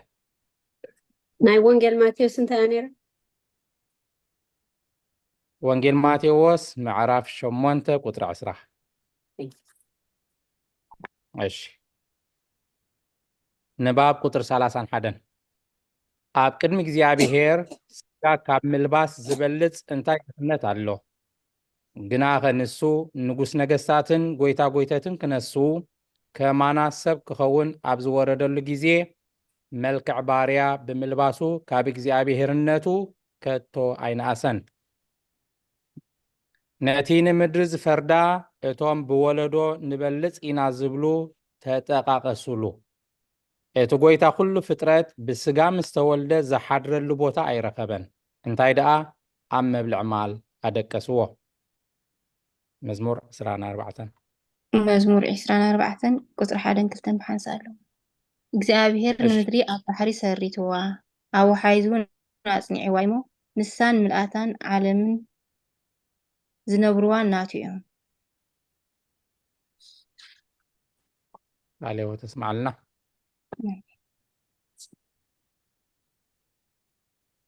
مرحبا أنا دي تمام سيخم مزمور 94 قطر 3 مزمور 94 قطر 5 قطر 3 يغريتها تبرنا أملا يخون نتا كابتنتي زرخايا علي ترستخا كتكون تبجخايا محبر نتا زحدر خايا كرنسيون ذكر عليه وتسمع لنا سلام كمان سيهم مزمور داوود 96 13 سمايات يتحقسوا مدرون باهيبلا بحر ملآت الناوت يمتى نمدري كفريا يمتى نعلم بتصدقي نهزاب بحكي كفرد إيو مو مرون أو أوزلو كله به يولهم شعو كلاتهم أعوام دور أب قدمي እግዚአብሔር እልል ክብሉ እዮም ተጥለ ቁጥር 13 ኦኬ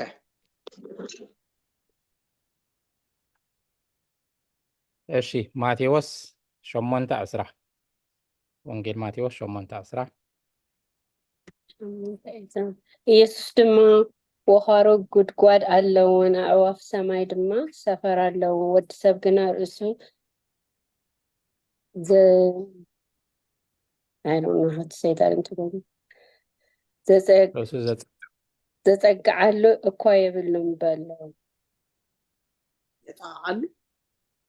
عليه وتسمع لنا ዘጸግዓሉ ወይ ዘጸግዓላ ዘጸግዓሉ ዘጸግዓ ኦኬ عليه وتسمع لنا ወንጌል ሉቃስ ምዕራፍ 2 አፍተና አስሊ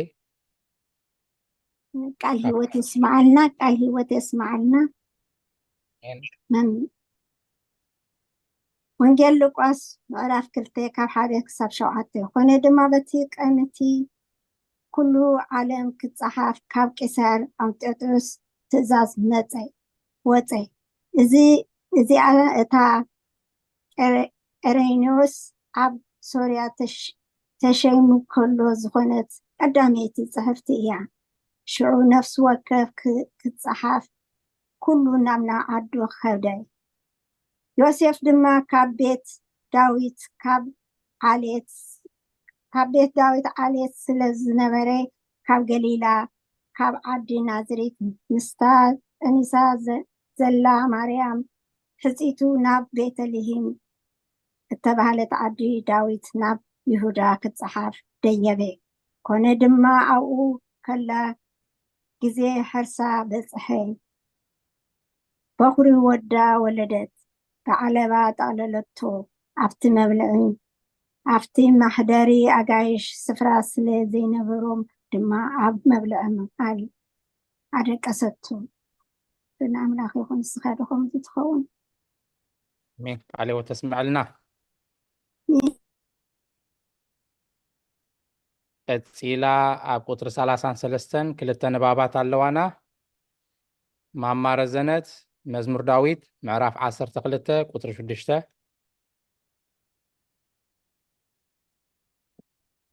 መምህር ሳራ ፊልጵስዩስ ምዕራፍ 2 ቁጥሪ 8 መልእክቲ ጳውሎስ ናብ ሰብ ፊልጵስዩስ ምዕራፍ 2 ቁጥሪ 8 ይቕሬታ ንኹልኽን ማማ ኣገሊት እንደ ድብል ዘለኹ እተን ንኣሹ ደሓን ሓፍትና በለኒ ኢልክን ኣርማኒ ኢኽን ብከምኣ ከስተኻኽላ ይቕሬታ ንባብ ቁጥሪ 33 እቲ ዘይልወጥ ንጹህ ቃል ዝልወጥ ህላዌ ሰብ ተዋሃደ ድኽነት ተቐበለ ካብ ድኽነት ከዓ ክሳብ ሞት ዝበፅሕ ሓንቲ እኳ ኣየትረፈን መዝሙር ዳዊት ምዕራፍ 12 ቁጥሪ 6 ቃላት እግዚኣብሔር ጽሩይ ቃላት እዩ ብመምከኽ መሬት ዝፀረየ 7 ሳዕ እተቆልዐ ብሩር እዩ ወእግዚኣብሔር ክትምሕልዎም ካብዚ ወለዶ እዚ ንዘለኣለም ክትዕቅቦም ኢኻ ብልሽውነት ኣብ ማእኸል ደቂ ሰብ ልዕል እንተበለ ረሲኣ ናብ ኩሉ ወገን ይዞሩ ስለ ቃላት እግዚኣብሔር ተመስገነ ይኹን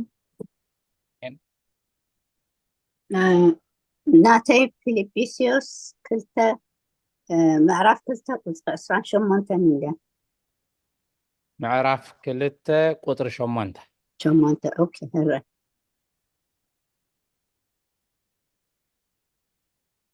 ርእሱ ክሳብ ሞት ኣትፋዕተ ክሳብ ሞት ኣብ መስቀል እኳ ደኣ ተኣዘዘ አሜን ቃል ህይወት ተስምዐልና ቀፂለን ዘለዋ ንባባት ማማ ሙሉ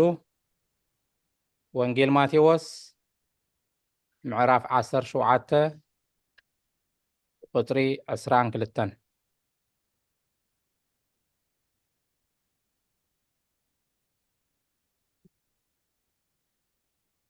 ማማ ትርሓስ ዕብራውያን ምዕራፍ 2 ካብ 5 ክሳብ 10 መልእክቲ ጳውሎስ ናብ ሰብ ዕብራውያን ምዕራፍ 2 ካብ 5 ክሳብ 10 ነቲ ፈራዲ ናብ ኣደባባይ ፍርዲ ኣብፅሕዎ እቲ ንጉስ ኩሉ ሓይልታት ሰማያት ኣብ ኢድ ሓጥኣን ኣተወ እቲ ወሃብ ህይወት ድማ ብስጋ ሞተ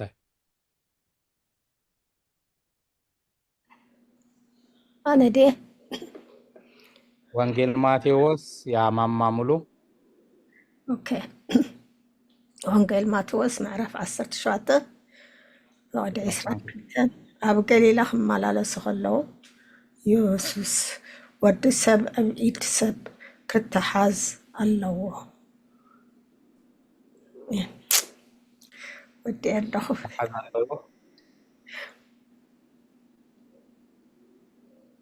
ክትሓዝ ኣለዎ ኢላ ድያ ትወድእ هو بقى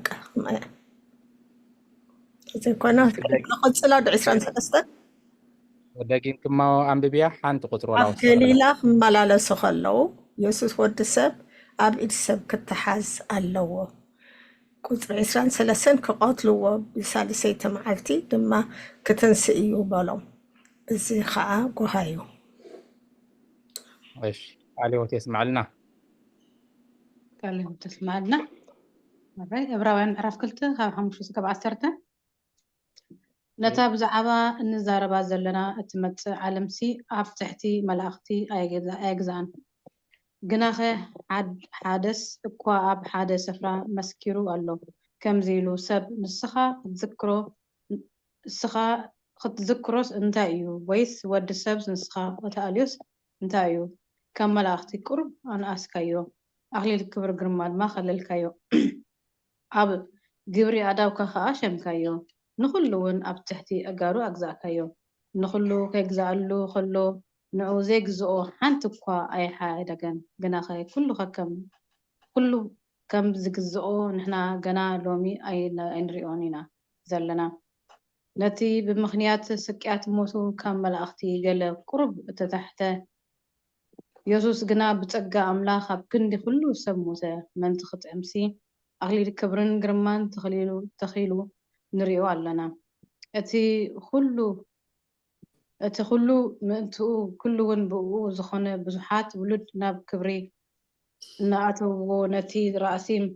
ራእሲ ምድሓኖም ብስቅያት ክፍፅም ተገብኦ ቃልዮት የስማዕልና ቀፂለን ዘለዋ ንባባት ኣብ ምዕራፍ 36 ክፍሊ 4 ኣዴና ኤልሳቤጥ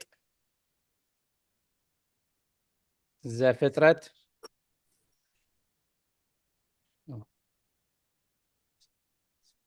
እሺ ምዕራፍ 36 ስለ ዝበፃሕና ምስ ግዜና ክንከይድ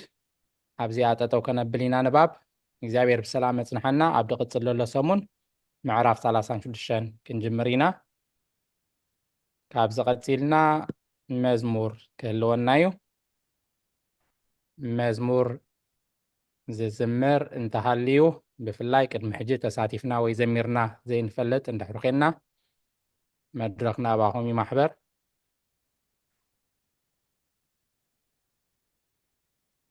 ዝተዳለወ ተዚሃሊ ኣነ ኣለኹ መጀመርያ ግን ካልኦት ማዕድልሃ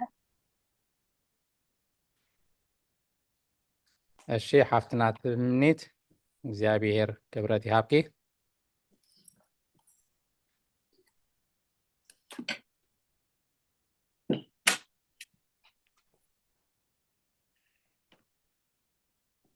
ሓፍትና ትምኒት ዕድል ንካልኦት ክህብ ኢላትና ኣላ ዝዝምረልና እንተሃልዩ ናባኹም እዩ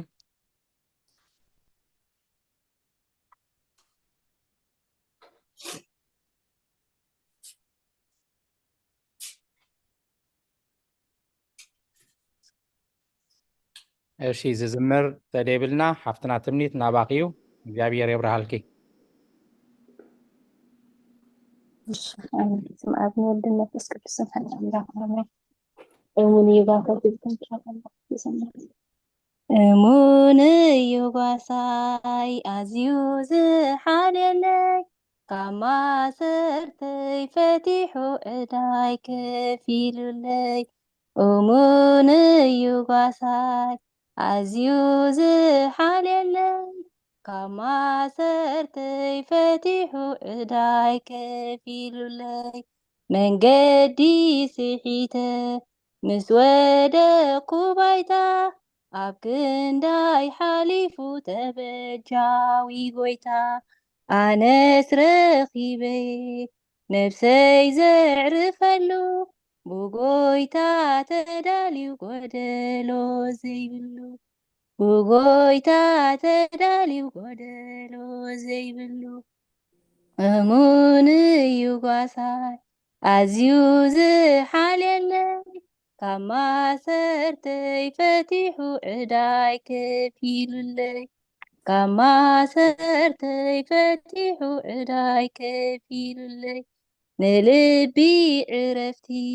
ቅሳነት ነምሮ ሕያዋይ ጓሳዩ ህይወት መቅሮ መሳገሪ ድልድል ብኢዱ ጤሩኒ ካብ ዝወስድ ውሕጅ ሒዙ ዘስገረኒ ካብ ዝወስድ ውሕጅ ሒዙ ዘስገረኒ እሙን እዩ ጓሳይ ኣዝዩ ዝሓልየለይ ካብ ማሰተይ ፈቲሑ ዕዳይ ከፊሉለይ ካብ ማሰርተይ ፈቲሑ ዕዳይ ከፊሉለይ ሰይጣን ከውድቐኒ ብዙሕ ክደፍኣኒ ጎይታ ረድኤተይ ኣጆኺ ይብለኒ ክንደይ ዘገርም ናይ ኣምላኸይ ፍቕሪ ነፍሰይ ባሂበልኪ ብሓጎስ ዘምሪ ነፍሰይ ባሂበልኪ ብሓጎስ ዘምሪ እሙን እዩ ጓሳይ ኣዝዩ ዝሓልየለይ ካብ ማሰርተይ ፈቲሑ ዕዳይ ከፊሉለይ ካብ ማሰርተይ ፈቲሑ ዕዳይ ከፊሉለይ ክሓስብ ክጭነቕ ኣዝየውን ክሽገር ኣጆኺ ይብለኒ ህያው እግዚኣብሔር ዝጸናንዓሉ መንፈሱ ሂቡኒ ንነፍሰይ ያህዲኡ ሰላመይ ኮይኑኒ ንነፍሰይ የህዲኡ ሰላመይ ኮይኑኒ እሙን እዩ ጓሳይ ኣዝዩ ዝሓልየለይ ካብ ማሰርተይ ፈቲሑ ዕዳይ ከፊሉለይ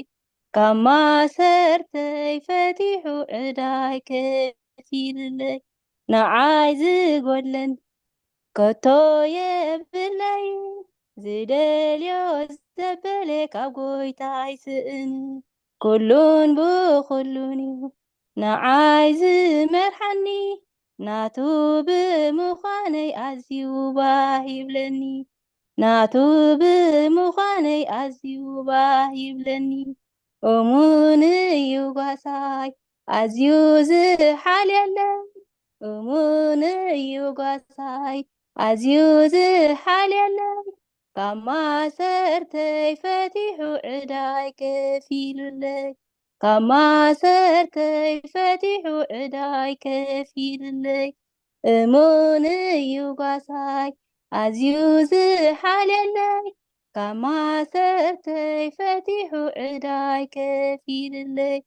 ካብ ማሰርተይ ፈቲሑ ዕዳይ ከፊሉለይ ስለ መዝሙር እግዚአብሔር ይኽበር ይመስገን።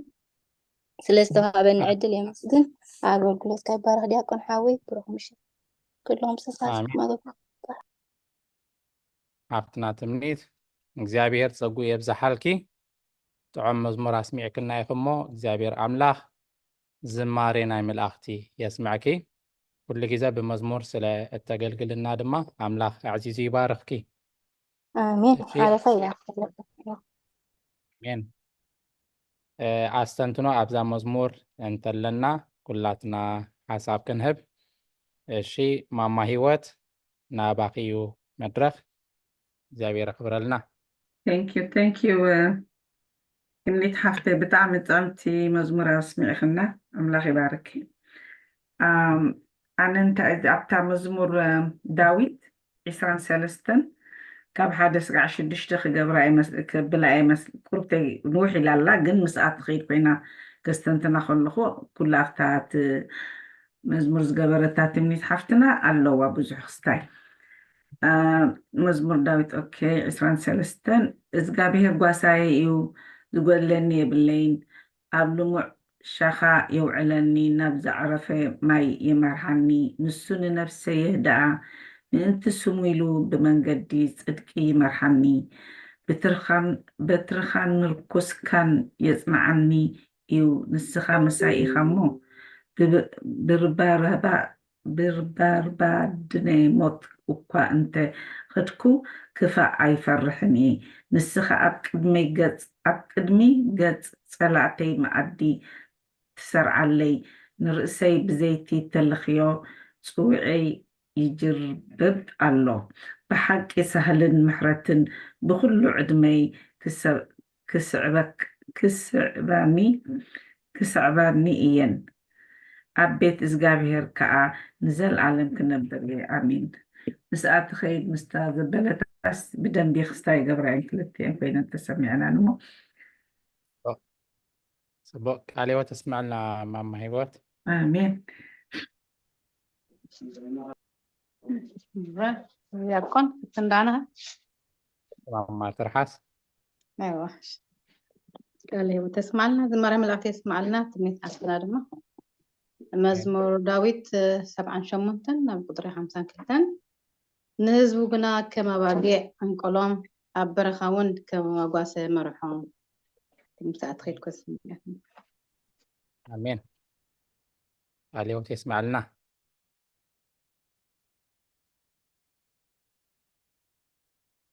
شي كالوت دست بالمزمور بزح تحستل زلوا مزموريا እግዚአብሔር ጓሳይና ምዃኑ ጓሳና ምዃኑ ካብ ማእሰርቲ ፈቲሑ ዕዳና ክንድኸፈለልና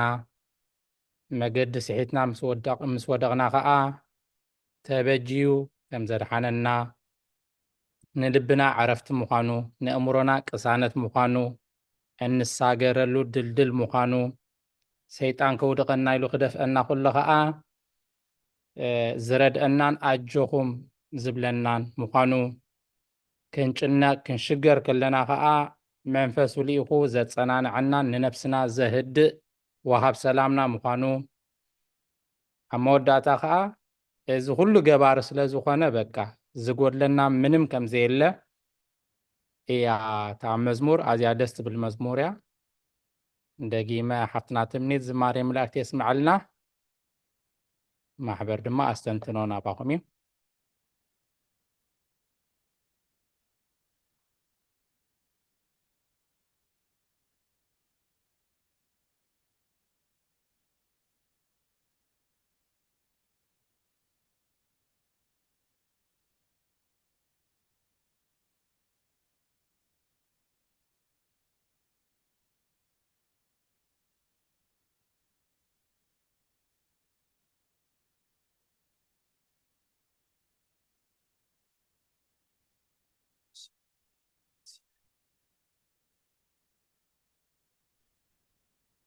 እሺ ይህነታ ከዓ ሓንቲ ጥቕሲ ከንብበልኩም ሂቦምን ኣለዉ ኣብ ቀዳማይ ጴጥሮስ ምዕራፍ 5 ቁጥሪ 7 ንሱ ይሓልየልኩም እሞ ንኩሉ ሓልየትኩም ኣብኡ ኣውድቕዎ ንሱ ይሓልየልኩም እሞ ንኩሉ ሓልየትኩም ኣብኡ ኣውድቕዎ እያ ትብል ኩሉ ነገርና ንኣምላኽ እንድሕሪ ሂብናዮ እዛ ኣብዛ መዝሙር ክንሰምዓ ዝፀናሕና በረኸት ኩላ ክንረኽባ ኢና ማለት እዩ ስለዚ ሓልየልና ኩሉ ሓልየትና ናብ እግዚኣብሔር ክንድርብዮ እሞ እግዚኣብሔር ድማ ከናግፈና ምዃኑ እዩ ቃል ሕይወት የስማዓልና መምህርና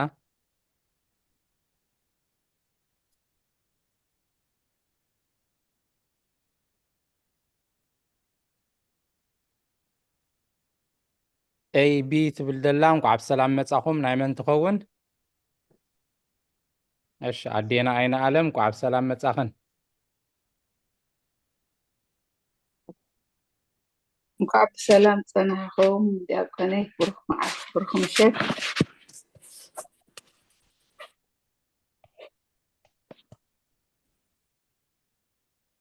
ስማዕ ኣለኹ ዶ እወ ሰላም ምሸት እንኳዕ ብሰላም ፀናሕኹም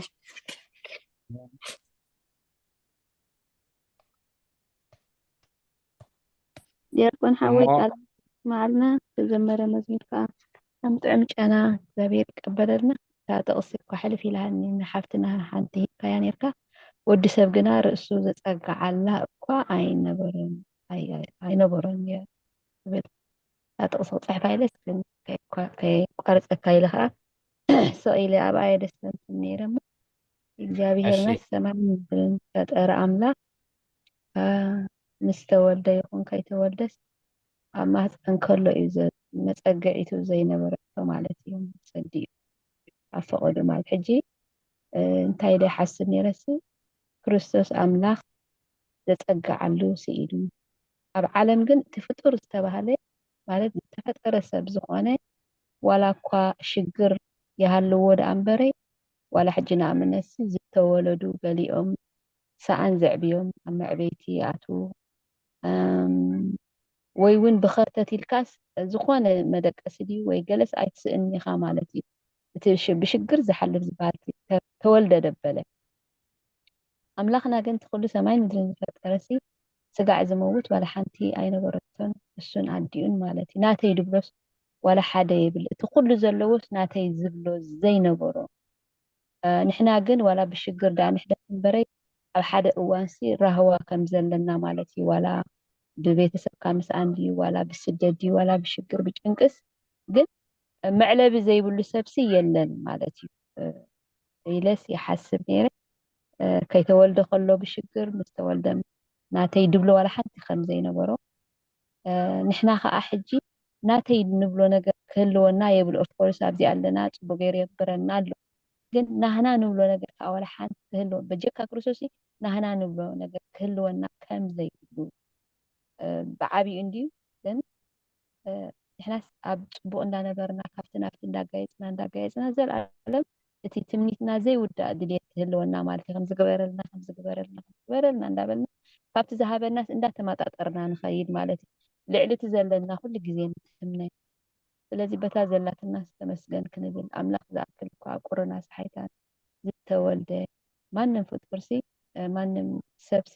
ገሊኡ ፅቡቅ ሆስፒታል ውለድ ገሊኡ ከዓ ዝተፈላለዩ ውለድ ግን ኣብ ደገ ኮይኑ ዝውለድ ብዙሕ የለን እሞ በቲ ዘለና ዕግበት ክንገብር እቲ ዘለናስ ኩሉ ግዜ ብተመስገን ክንነብር ከነመስግኖ ብዝሃበና ኢልየስ ፈንቲ ነይረ ቃለ ህይወት እስማዓልና ተዘመረ መዘውታ ሃምቶን ጨና እግዚአብሔር ኣብ ሰማይ ከና ንዓኻ ከዓ ናይ ኣገልግሎት ዘመንካ ባረኻት ዝለዓለየ ደረጃ ከዓ እግዚአብሔር የብፅሕካ ካብፅሓካ የርእየና ኣምላኽ ኣሜን ኣሜን ኣሜን ሓፍትና መኣዛ ቃለ ህይወት የስምዓልና ኣዝዩ ደስ ዝብል ኣስተንትኖ እታ ጠቕሲ ዝበልክያ ወንጌል ማቴዎስ ምዕራፍ 8 ቁጥሪ 20 ንወዲ ሰብ ግና ርእሱ ዘፀጋዓሉ እኳ የብሉን እትብል ብጣዕሚ ካብዚ ከተስተንትን እየ ዝፀናሕኪ ከዓ መጀመርታ መንግስቲ ኣምላኽን ፅድቁን ድለዩ ብድሕሪኡ ኩሉ ክውሰኸልኩም እዩ ድብል ኢኺ እጠቕስልና ፀኒሕኪ ምክንያቱ ከምቲ ፅሑፍ ድብለና ኣብ ሰማይ ንዓኻ ካብ ረኸብኩ ኣብ ምድሪ ዝደልዮ ወላ ሓንቲ እኳ የብለይን ኢኺ ነዚ ክፅቡቅ ጌርካ ከተብርህልና ደሊኺ ፈጣሪ ኣምላኽ ክንሱ ሃብታም ክንሱ ብባህሪኡ ክሳብ ክንደይ ናብ ድኽነት ከም ዝወረደ ንዓና ክብል ንሕና ግን ብኣንፃሩ ነቲ ናይ ሰማይ ነቲ ናይ እግዚኣብሔር ፀጋ ገዲፍና ነቲ ስጋዊ ነገር ኣዚና ንመጣጠር ከም ዘለና እሞ ልዕሊ ኩሉ ነቲ ናይ ሰማይ ቀዳምነት ክንህብ ኢኺ ፅቡቅ ጌርካ ከተስተንትንያ ፀኒሕኪ እግዚአብሔር ቃለ ህይወት የስምዐኪ ኣሜን እሺ ካልእ ኣስተንትኖ እንተለና ናባኹም እዩ ማሕበር ዲያቆናይ ሓንቲ ዳብል ልቦና ኣራይ መፅሓፍ ኢያሱ ምዕራፍ 1 ቁፅሪ 5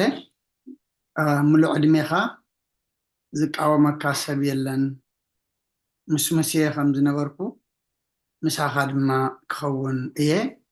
ኣይሓድገካን ኣይጥንጥነካን እውን እሙን ያ ጓሳይሲ እዚ ኣምላኽና ኣብ ኩሉ እሙን እዩ ኣይሓድገናን ኣይገድፈናን ኣይጥንጥነናን እዩ ሙሉእ ዕድሜና እንድሕር በቲ ዝበለና እንድሕር ተመላሊስናሲ ኩሉ ግዜ ሓለውኡን ጓስኡን እውን ኣምላኽ ከም ዘይፍለየና ሰብ ጀሚሩ ምሳኻ ከቋርፅ ሰብ ክረሕቐካ ክእል እዩ እግዚኣብሔር ግን ኩሉ ግዜ ምሳኻ ምዃኑ ንኢያሱ ምስ መሲሕ ዝነበርኩ ምሳኻ ድማ ክኸውን እየ ዝቃወመካ ድማ የለን ተወሳኺ ጥቕሲ እንድሕር ኢና ካብቲ ዝኣዘዝኩኻ ግን ንየማን ወይ ንፀጋም ኣይተብል ዝብል ኣሎ ሕጂ እግዚኣብሔር ኣይኮነን ስፍርኡ ዝሓደግን ሓና ንየማን ንፀጋም ተቢልና ኢና ሓለዋ እግዚኣብሔር ዝጎድለና ዝቃወመና ሰብ እውን ዘውድቐና እሞ እዚኣ ክሰንትን ኢለ ተንኪዩ ዌልካም ቃልያው ተስማዕ ለና ቦና ካልኦት ክሳብ እነስተንትን ኣነኻኒ ሸናቴ ሓሳብ ክህብ ንኹላ ትጠምራያ እታ ካብ ማእሰርተይ ፈቲሑ ዕዳ ከፊልለይ እትብል ኣዝያ ደስ እትብል ነገር እያ እንታይ ክሓስብ ፀኒሐ ብምክንያት ሓጢኣትና ንዘመናት ኣብ ሲኦል ተኣሲርና ነርና ን5500 ዓመት ሙሉእ ኣብ ሲኦል ተኣሲርና ነርና ገነት ተዓፅያ ሰብ ከይኣትዋ ሃልሃል እትብል እተንበልብል ሰይፊ ዝሓዘ ሱራፊ ገይርላ ኣምላኽ ንክሕልዋ ነታ ገነት 5500 ዓመት ዝኣክል ንገነት ከይንኣቱ ተኸልኪልና ኣብ ሲኦል ተኣሲርና ነርና ኣብ ኣዝዩ ክፉእን መሪርን ቤት ማእሰርቲ ማለት እዩ ካብኡ ክንወፅእ እንድሕሪ ኮይንና ከዓ ክንከፍሎ ዝግበአና ዕዳ ነርና ማለት እዩ ስለዚ እዛ መዝሙርታ ትብል ካብ ማእሰርተይ ፈቲሑ ዕዳ ይከፊሉለይ ስለዚ እቲ ዕዳቲ ብምንታይ ክክፈል ነይርዎ ደም ኢየሱስ ክርስቶስ ጥራይ ማለት እዩ ዝገበርና እንተገበርና ድሰራሕና እንተሰራሕና ድፀለና እንተፀለና ነቲ ዕዳቲ ክንከፍሎ ስለዘይንኽእል ዋጋና ነቲ ዕዳና መክፈሊ ዝኸውን ደም ጎይታናን ኣምላኽናን መድሓኒናን ኢየሱስ ክርስቶስ ጥራይ ስለ ዝኾነ ነቲ ዕዳቲ ክኸፍል ዝኽእል ነቲ ዋጋቲ ክኸፍል ዝኽእል ከዓ ሓደ በይኑ ንሱ ኢየሱስ ክርስቶስ ንሱ ከዓ እቲ ንኣዳም ከድሕነካየ ኢሉ ተስፋ ደሃበ እግዚኣብሔር ብስጋ ሰብ ተገሊጹ ምስ ስጋ ተዋሃሂዱ መፂኡ ኣብ መስቀል ደሙ ኣፍሲሱ ዘድሓነና ክርስቶስ ንሱ በይኑ እዩ ነቲ ዕዳ ክኸፍል ዝኽእልን ዕዳና ከፊሉ ካብቲ ቤት ማእሰርቲ ከዓ መንዚዑ ዘውፀና ንሱ በይኑ እዩ ክብሪ ንኣምላኽ ይኹን ስለዚ ተበጃዊና ንሱ እዩ ከምቲ ትሕቲ ላፍታ ቀዳመይቲ ቤት ደላ ኣብ ክንዳይ ሓሊፉ ተበጃዊ ጎይታ ትብል ነይራ ክርስቶስ እዩ ተበጅዩ ኣድሒንና ብልምዲ ንብዙሕ ነገር በጃና ንብል ኢና በዚኣ ከዘኻኽራ ዝደልግን በጃ ማለት ንናትና ሞት ወሲዱ ዝሞተልና ማለት እዩ ኣብ ክንዳና ንዓና ዝግባእ መቕፃዕቲ ንዓና ዝግባእ ሞት ዘይግብኦ ኣምላኽ ሞትና ብምውሳዱ ተበጂና ማለት እዩ ነዛ በጃነት እዚኣ ከዓ ብጀካ ክርስቶስ ዝፈፀማ ዝኾነ ይኹን ኣካል የለን ዝሓገዞ የለን ምስኡ ዝተሰቕለ የለን ምስኡ ዝደመየ የለን ዝተቐንዘበሉ የለን በጃነት ብጀካ ንክርስቶስ ንዝኾነ ይኹን ፍጡር ይኹን ግኡዝ ነገር ኣይወሃብኒ ማለት እዩ ክብሪ ንኣምላኽ እዛ መዝሙር ኣዝያ ደስ ትብል መዝሙር እያ ንዝተረፈ ኣስተንትኖ ናባኹም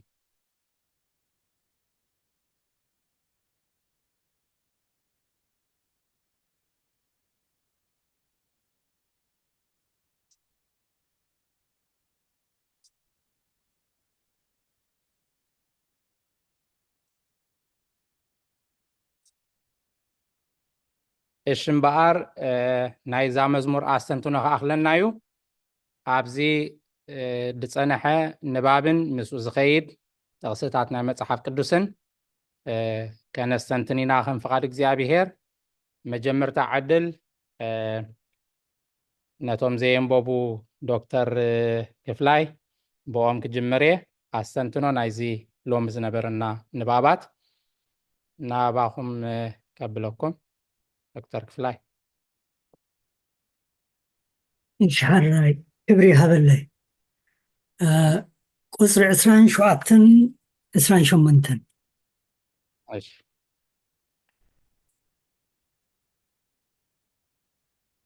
ለራይ ልዑል ምግባራት ንሓደ በይኑ እቲ ዝሓተ ድማ ናይቲ ካልኣይ እዩ ኢልካ ኣይትሕሰብ እንታይ ደኣ እዚ ኾነ እቲ ኩሉ ናይዚ ሓደ በይኑ እዩ ንመለኮት ኩሉ ኣለዎ ከምኡን ንሰብነት ኩሉ ኣለዎ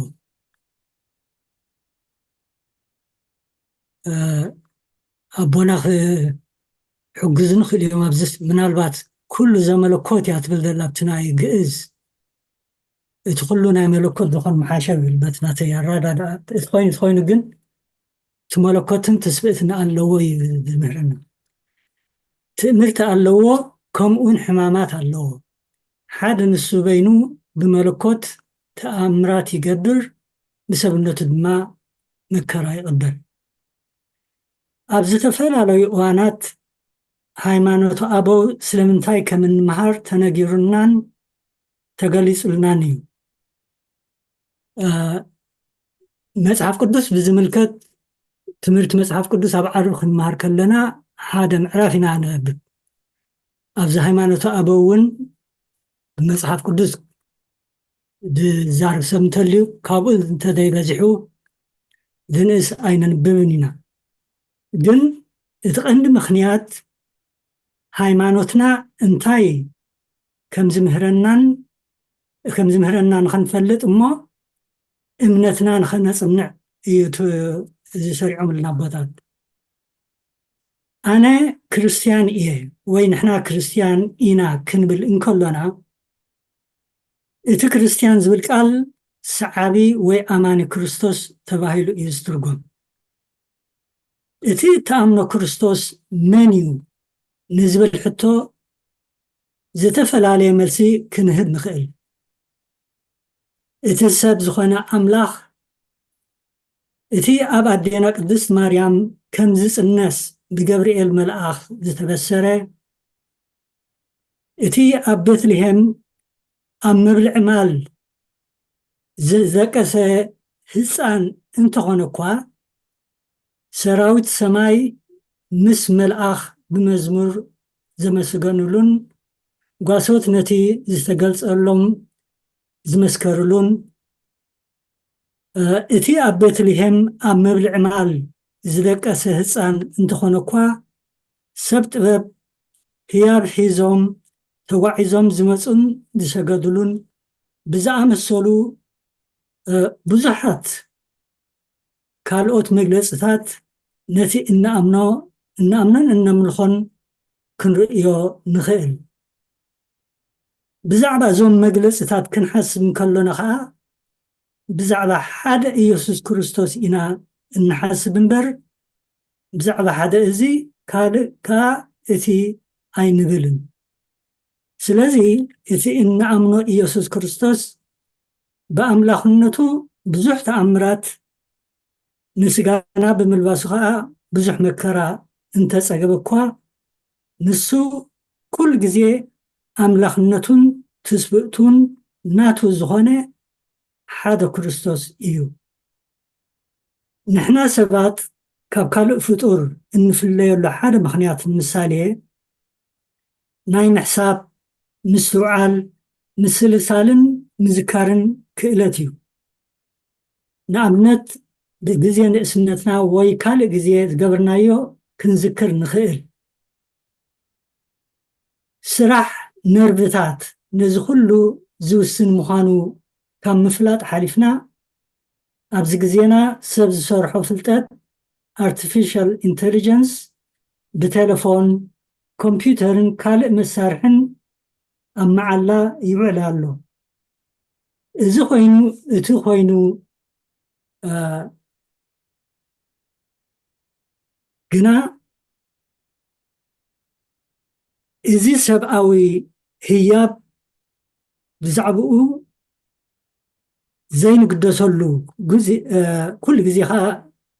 እንጥቀመሉ ከም ምዝካር ዝኣመሰለ ኣዝዩ ረቂቕ ክእለት እዩ ግን ብዛዕባ ርእስና ክንገልጽ እንከለና ብዛዕባ ሓደ ኣካል ኢና እንሓስብ ስለዚህ ከምቲ ቅዱስ ጎርጎርዮስ ዝመሃረና ብዙሕ ምግባራት ንሓደ በይኑ ንኻልእ ኢልና ንናይ ክርስቶስ ባህርያት ናብ ክልተ ኣይንፈላለዩን ሓደ ንሱ ኢየሱስ ክርስቶስ እዩ እቲ ዝተገብረ ኩሉ ናይ ካሊኡ እቲዩ ኣይንብልን ሓደ ንሱ እዩ እዚ ናተይ ኣሰንትንሆ نباخنا اوكي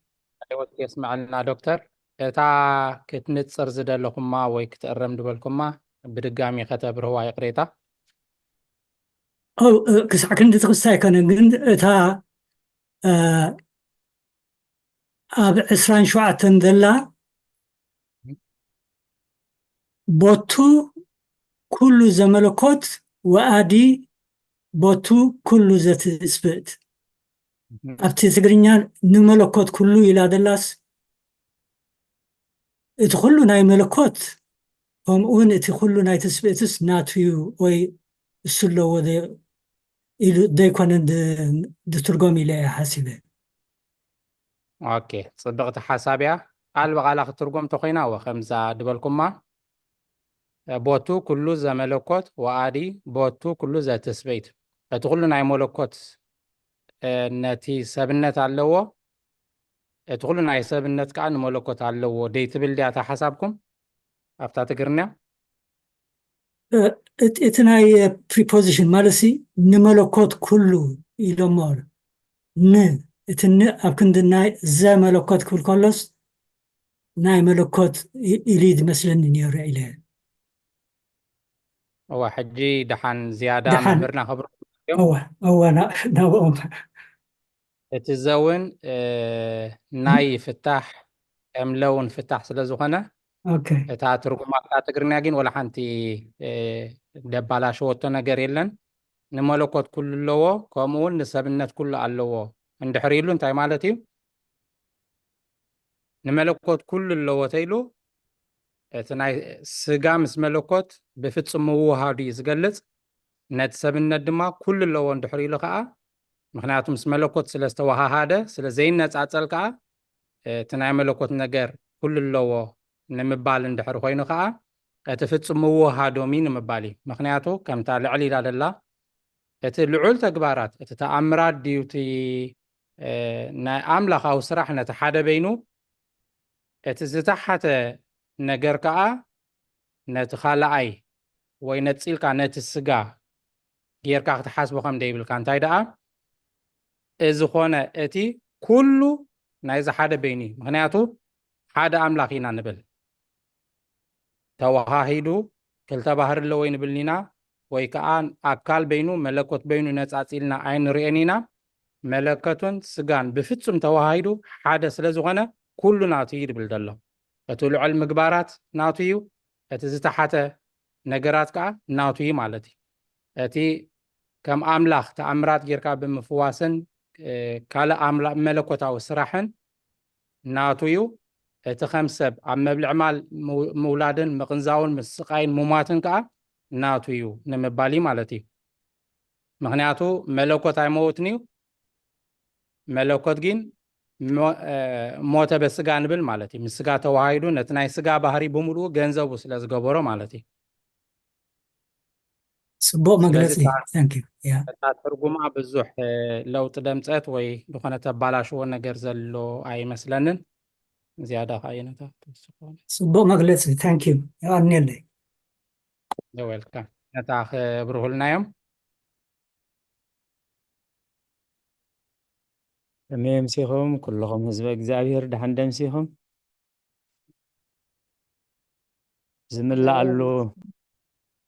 زملا አሉ የብለይን ግን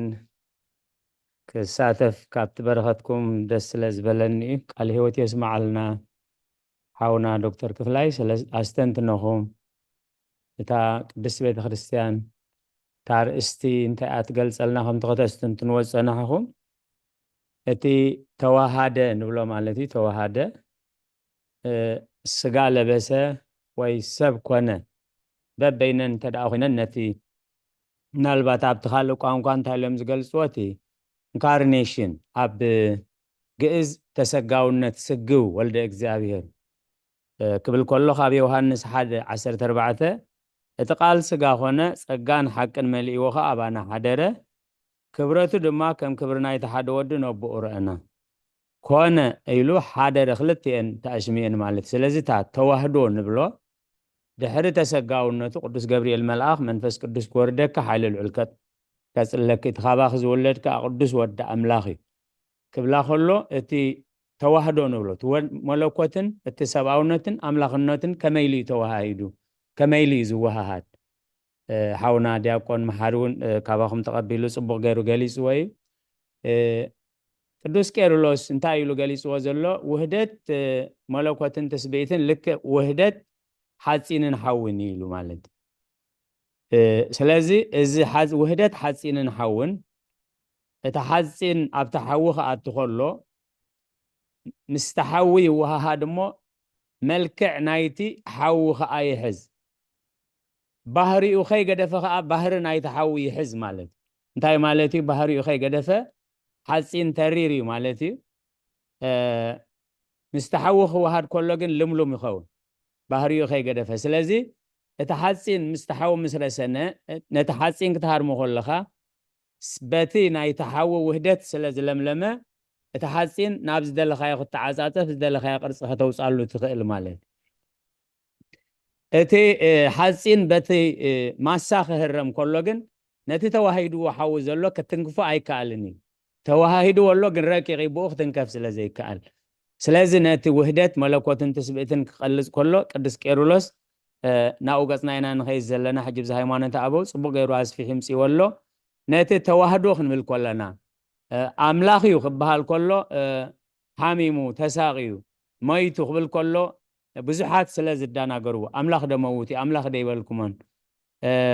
እንደገና ከዓ መይቱ እንዳበልኩሞ ከመይ ኢሉ ኣምላኽ ክኸውን ክእል ዝብል ነቲ ባህርየ ተስቢእትን ባህርየ መለኮትን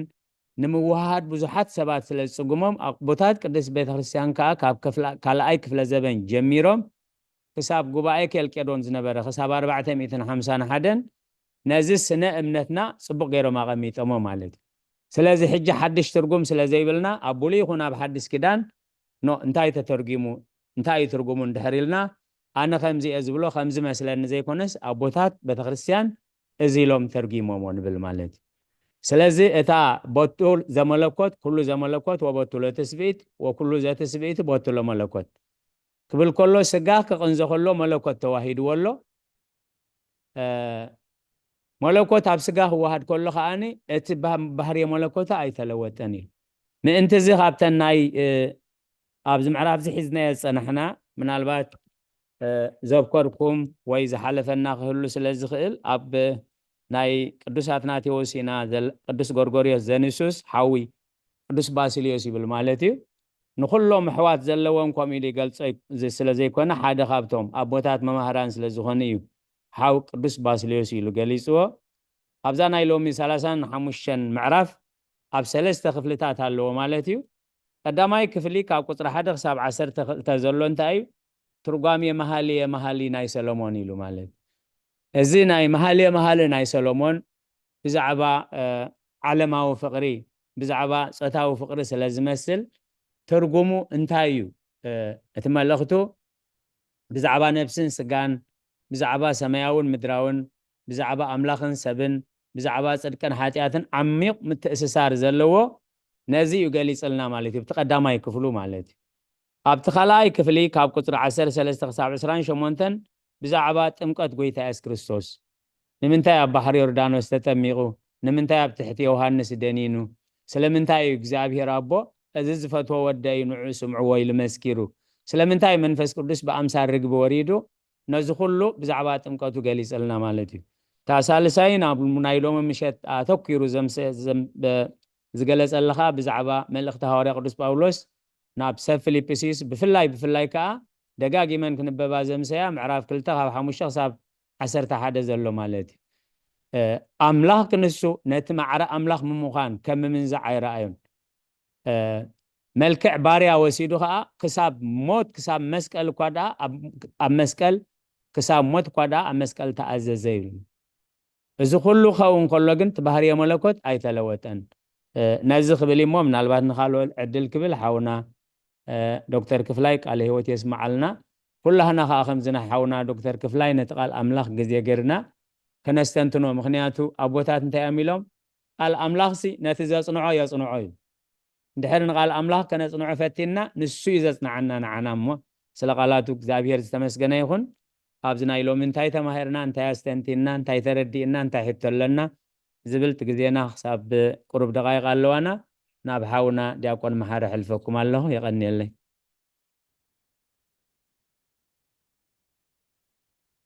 ንመምህርና ቃለ ሕይወት የስማዕልና።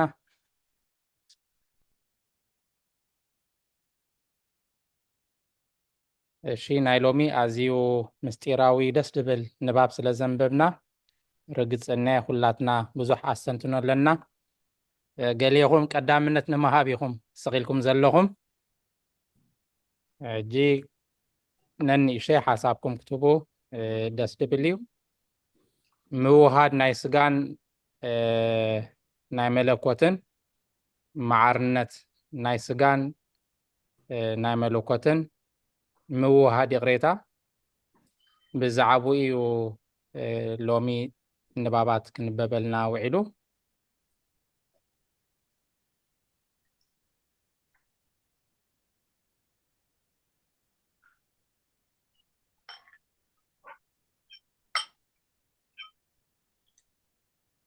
ንዓና ንምድሓን ኢሉ እግዚኣብሔር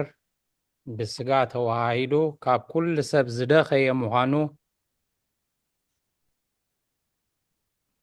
ፈራዲ ክንሱ ንጉስ ክንሱ ኣብ መጋባያ ንፍርዲ ከም ዝቆመ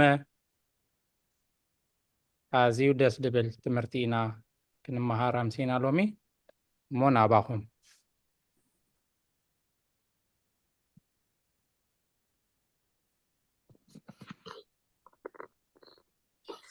ዲያቆን ህይወተይ ንእሽተይ ኣላትና ኣነ ዘስተንተንኩዋ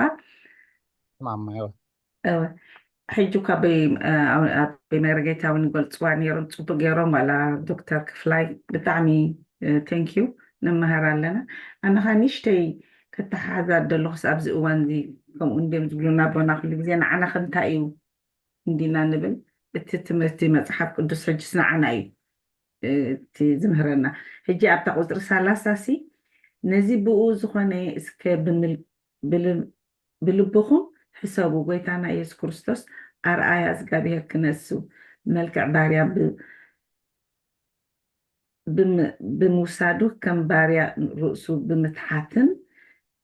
ደኣ እምበር መንዚዑ ማዕረ እግዚኣብሔር ኣይኮነን። ሕጂ ኣብታ ፊልጵስ ከነንብብ ከለና ኣብኣያ ከተሓሕዛ ደልየ ኣብዚ ንዓናስ እዚኣሲ ሓደ ከም ትሕትና ክትምህረና ኢለ ተቢለ ግን እቲ ኣብ ክርስቶስ ኣብ ፊልጵስ እንታይ ይብላ ኣሎ? እቲ ኣብ ክርስቶስ ኢየሱስ ዝነበረ ሓሳብ ኣባኻትኩም ይኹን ኣባኻትኩም ይሃልኹም ንሱ ብመልክዕ ኣምላኽ ክነሱ ነቲ ማዕረ ኣምላኽ ምዃኑ ከም ምምንዛዕ ኣይረኣዮን። መልክዕ ባርያ ወሲዱ ርእሱ ኣሕሰረ ሰብ እውን መሰለ ብንብረቱ ከም ሰብ ኮይኑ ተረኽበ ርእሱ ክሳዕ ሞት ኣትሓተ ክሳዕ ሞት ኣብ መስቀል እኳ ደኣ ተኣዘዘ። ኩልኩም ገሊፅኩም ኢኹም። ሕጂ ኣብታ 7 ናታ ሪፈረንስ ክሪኡ ከለኹ እታ 7 ሲ ኣብታ እንታይ ብላ ማቴዎስ ዊት እዚኣ ንዓና ሕጂ ከብል ክርዳእ ከለኹ ኣብዚ ዘለና ሂወት ከመይ ጌርና እቲ ናይ ኣምላኽ ሲ ከምዚ ጌርና ሲ ንዓይ ምሰሉ እዩ ዝብለና ዘሎ ተኣነ ዝሓስቦ ሕሰቡ እዩ ዝብለና ዘሎ ትሕትና ትንሱ ዝተሓተ ከምኡ ክንትሕት እዩ ዝግባአና እሞ ኣብ ግብሪ ከነውዕሎ እታ ማቴዎስ ከዓ እንታይ ይብላ ኣሎ ኣብ ማቴዎስ 20:28 ወዲ ሰብ ድማ ከገልግል ሂወቱ ምእንቲ ብዙሓት በጃ ክሕልፍን እምበር ክግልገል ኢሉ ኣይመፅን። እዚኣ ሕጂ ንዓና ኣብዛ እዋን እዚኣ ጥራይ ክንግልገል ኢልና ክንመፅ ኣይኮነን እዩ ዝብለና ዘሎ ከነገልግል በጃ ህዝቢ ክንሓልፍ እዩ ዝብለና ዘሎ እሞ ሓደ ግዜ እቲ ናትውስደን ንእሽተይ ክንወስዶ ይደሊ ሕጂ ኣብዚ ቤተክርስትያን ሚስ ኣንደርስታንዲንግ ድሕር ኣሎ ቀልጢፉ እቲ ሰብ ነጋቲቭ ይኸይድ። እዚኣ ንሕና እቶም ኣገልገልቲ ሲ ናይ ብሓቂ እዚ ነገር እዚ ኩሉ ግዜ ክርዳእና ከም ዘለዎ ንሱ እኳ ንዓና ክብል ዝመተ መስቀል ተሰቕለ ንሕና ከዓ ነዚ ልክዕ ከምኡ መስቀል ክንስከም ከም ዘለና ዝመፀ ይምፃእ ብተኸኣለና መጠን ክንመሃረሉ ሲ ኣብ ግብሪ ከነውዕሎ ኮይና ተሰሚዓትን እሞ መልኡ ለይ ከዓ እዚኣ ቁርፍተይ ንእሽተይ ከስተንስና ከለኹስ ብከምዚ በዚ ሕጂ ንሕና ዘለናዮ ኢለ እየ ሓሲበ እያ እሞ ዲያቆን መላእ ኣለይ ወይ ኣቦና ቃለ ሕይወት የስማዕልና ማማ ሕይወት ኣቦና መለዋዮም ብጣዕሚ ደስ ዝብል እዩ ካብቲ ነንብቦ ኩሉ ግዜ ሲ ናብ ሂወትና እትው ኣቢልና ንሕና ከንታ ክንገብር ኣለና ዝብል ዓብይ ምስጢር እዩ ክብሪ ኣምላኽ ይኹን ቃለ ሕይወት ተስምዐልና ቃለ ሕይወት የስማዓልና ሕይወት ሓፍትና እንታይ ኢሉ ዮሃንስ ወንጌላዊ ሲ ንፈልጦ ንዛረብ ሰማዕና ዝረኣናዮ ከዓ ንምስክር ኢሉ እግዚኣብሔር መስገን ኣብዚ ቤተ ክርስቲያን እዚ ካብቲ መሰረተን ቀዳሞት ዘፅንሕልኩም ንዓና ከዓ ዘፅናሕኹምልና ክልተ ነገር ካብዚ ምስክርነት ገና እዚ ናይ ፅሬት ንኮንትራት ከይተዋህቦ ከሎ ቀዳም ክፀሪ ከሎ ሕጂ እውን ኣብዚ ኩሉ ገልግሎት ኣጋይሽ ምቕባል ድዩ ኣብ ፓርኪንግ ሰዓት 4 መፂኻ ድዩ ናይ ብሓቂ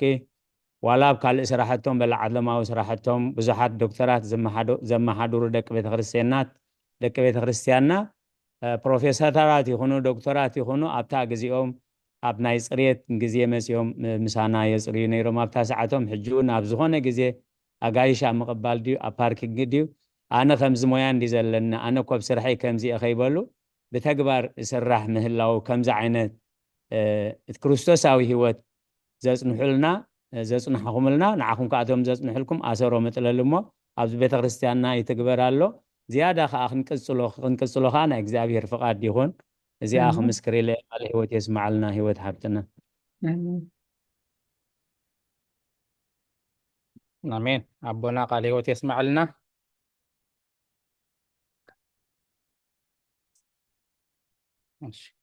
ግዜና እናኸደ ስለ ዝኾነ ሓደ ክልተ ሓሳብ እንተሎ ቅበሌ ብድሕሪኡ ናብ ኣቤ መልኣከ ሰላም ክንሓልፍ ኢና ብዛዕባ እዚ እንታይ ክብልዎ ፀንሑ ከዓ እቶም ኩልኩም ትሕት ኢልኩም ተገልግሉን ትእዘዙን ዘለኹም እግዚኣብሔር ኣምላኽ ዓስቢ ትሑታት ይክፈልኩም ከምዚ ኢሉ ከዓ ንውሉድ ወለዶ ዝቕፅል ይግበሮ ኣምላኽ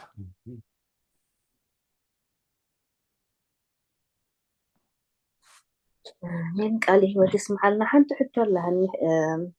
دياقون حوي أب إسران شديشتن استنببت أب وانجيل ماتيوس راف شومونت تينكم لحقتنا دنببت أمسلني خب قطري عسرت ولا خنجنا وانجيل ماتيوس راف شومونت دي تردأتني نقرسي ኢየሱስ ሰሚዑ ኣስተንከረ ነቶም ዝሰምዕዎ ዘለው ድማ በሎም ከምዚ ዝበለ ዓባይ እምነት ሲ ኣብ እስራኤል እኳ ከምዚ ኣይረኸብኩን ብሓቂ ይብለኩም ኣለኹ ኣሜን ፖይንት ላይ ተረድአትኒ ሕጂ ኣብ 11 ካብ ምብራቅ ካብ ምዕራብ ብዙሓት ይመፁ እዮም መንግስተ ሰማያት ከዓ ምስ አብርሃምን ይስሐቅን ያዕቆብን ኣብ መኣዲ ክቕመጡ እዮም ደቂ መንግስቲ ግና ናብ ወፃኢ ፀልማት ክድርበዩ እዮም ኣብኡ ብኽያትን ምሕርቃንን ኣስናን ክኸውን እዩ ይብለኩም ኣለኹ እዚኣ ብፍላይ ዛ ቁጥሪ 12 ኣይተረድአትኒ እቶም ደቂ መንግስትስ ኣብ መን እዮም ኣይኖት እዮም ማለት እዩ ተብርሃለይ እሺ ፅብቕቲ ሕቶያ ሓንቲ ሓሳብ ኣስተንትኖ ዘለዎ ሰብ ሓንቲ ዕድል ክህብ እሞ ተደይብልና ናብ መምህርና ከብለኩም እየ እዛ ሕቶ ክምልሱልክ እዮም ብድሕሪኡ ኣቦና መጠቃላሊ ገይሮም ብፀሎት ክዓፅውልና እዮም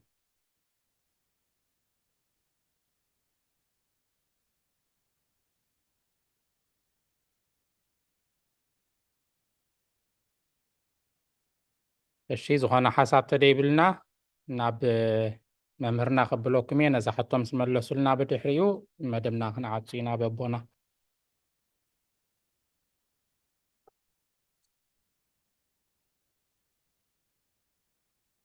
ቃለ ሕይወት የስማዓልና ረዘነት ሓፍትና ስለ ምክትታልኪ ስለ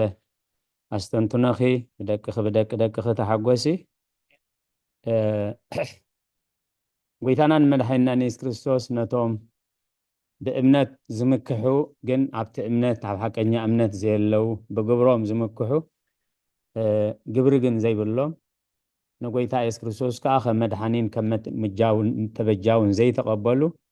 ንኩላቶም ዝምልከት ማለት እዩ ኣብ ዮሃንስ 1:11 እንታይ ኢሉ ዘሎ ናብቶም ናቱ መፀ ቶም ናቱ ኣይተቐበልዎን ነቶም ዝተቐበልዎ ዘበሉ ኩሎም ግና ብስሙ ንዝኣምኑ ውሉድ ኣምላኽ ክኾኑ መሰል ሃቦም ስለዚ ኣብተን ወንጌል ዮሃንስ ምዕራፍ ቅሬታ ወንጌል ማቴዎስ ምዕራፍ 5 ኣብ ቀዳማይ ካብ 1 ክሳብ 11 ዘሎ ብዛዕባተን 10 ደናግል እተን 5 ዓያሽ ኢልዎን ዘሎ ዘይተዳለዋ እንታይ ምዃኑ ትርጉሙ ብዝሓለፈ ግዜ ርኢና ኢና እዚኣተን ሕጂ ካብቲ መርዓናይ ትገንሸል ኣብ ደገ እየን ማለት እዩ ምክንያቱ ቀንዲ የለን ኣይበረህን ማለት እዩ እቲ ካልኣይ በዓል 5 ክልተን ሓደን መክሊት ዝተቐበሉ እቲ በዓል 5 ዝተባህሎ ገይሩ ረቢሑ እቲ በዓል 2 ረቢሑ እቲ በዓል 1 ዝሓበአ ግን ናብ ወፃኢ ፀልማት ተደርበ ተባሂሉ ኸይዱ ማለት እዩ ኣብቲ ናይ መወዳእታ ንሪኦ ካብ 31 ጎይታ ክግለጽ ከሎ ብመንበር ክብሉ ብከበበት ስብኢቱ ብግርማ መለኮቱ ክመጽእ ከሎ ቅዱሳን መላእኽቱ ምስኡ ብየማን ነተናባጊዕ ብየማን ነተናጣልካ ብፀጋም ከቆሞም ኢል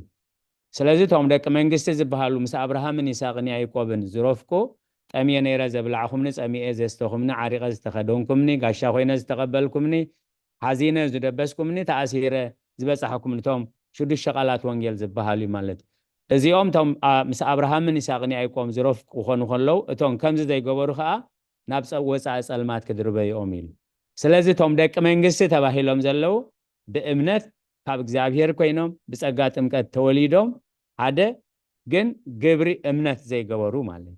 ኣብ መዓልቲ ፍርድስ ኩሉ ከከም ግብሩ ስለዝፍረድ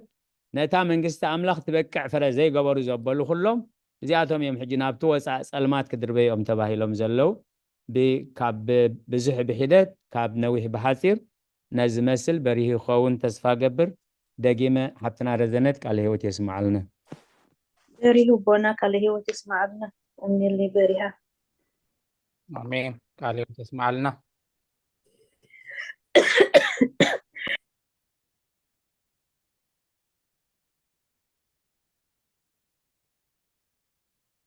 ካብ ዝኽቡናት ፀንሑት ኣብ መጠቕለሊት ሓሳብ ቀንዲ እንታይ እያ ናብቶም ናቱ መፀ እቶም ናቱ ከዓ ኣይተቐበልዎን ምክንያቱ እቶም ቀንዲ ምሁራት መምህራን ሕግን ፈሪሳውያንን እቶም ካህናትን ሊቃነ ካህናትን እሶም እዮም ንክርስቶስ ዘይተቐበልዎ ማለት እዩ ከምቲ ኣመናዝርን ኃጥኣንን ቀዲሞም ናብ መንግስቲ ኣምላኽ ከኣትውዮም ኢሉ ዝነቐፎም እቲ ካብ ዝተፈላለየ ቦታ ድመፀ ንኣምላኽ ዘይፈልጥ ዝነበረ ህዝቢ ንክርስቶስ ብምስዓቡ መንግስቲ ኣምላኽ ከኣቱ ከሎ ምስ ኣቦታትና አብርሃም ይስሐቅ ያዕቆብ ኣብ ገነተ ተድላ ክነብር ከሎ እቶም ንጎይታ ዘይተቐበሉ ቀዳሞት ዝነበሩ እሞ ዳሕሮት ዝኾኑ ግና ናብቲ ናይ ዘለኣለም ስቃይን ምሕርቃ ማስናንን ዘለዎ ክኸዱ እዮም ዝበሎ ንዕዮም ከብርሁልና ፀኒሖም ኣቦና ደጊመ ቃል ህይወት የስማዓልና እሞ ምስ ግዜና ክንከይድ ኣቦና ኣቤ መልአከ ሰላም መጠቐላሊ ሓሳብን ትምህርትን ብምሃብ ብፀሎት ከዓፅውልና ናብ ኣቦና ከብለኩም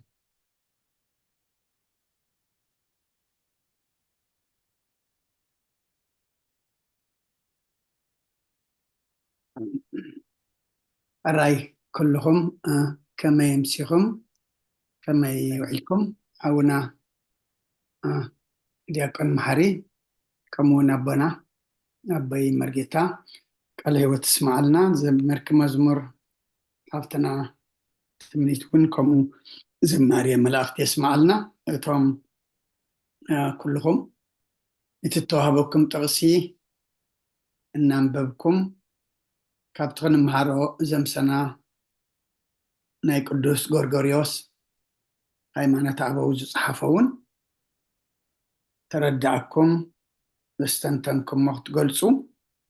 ዘይተረዳእኩምን ንኩልና ዝኸውን ሕቶ ብምሕታት ዘምሰኹም ኩልኹም ዘመን ኣገልግሎትኩም ይባርኽ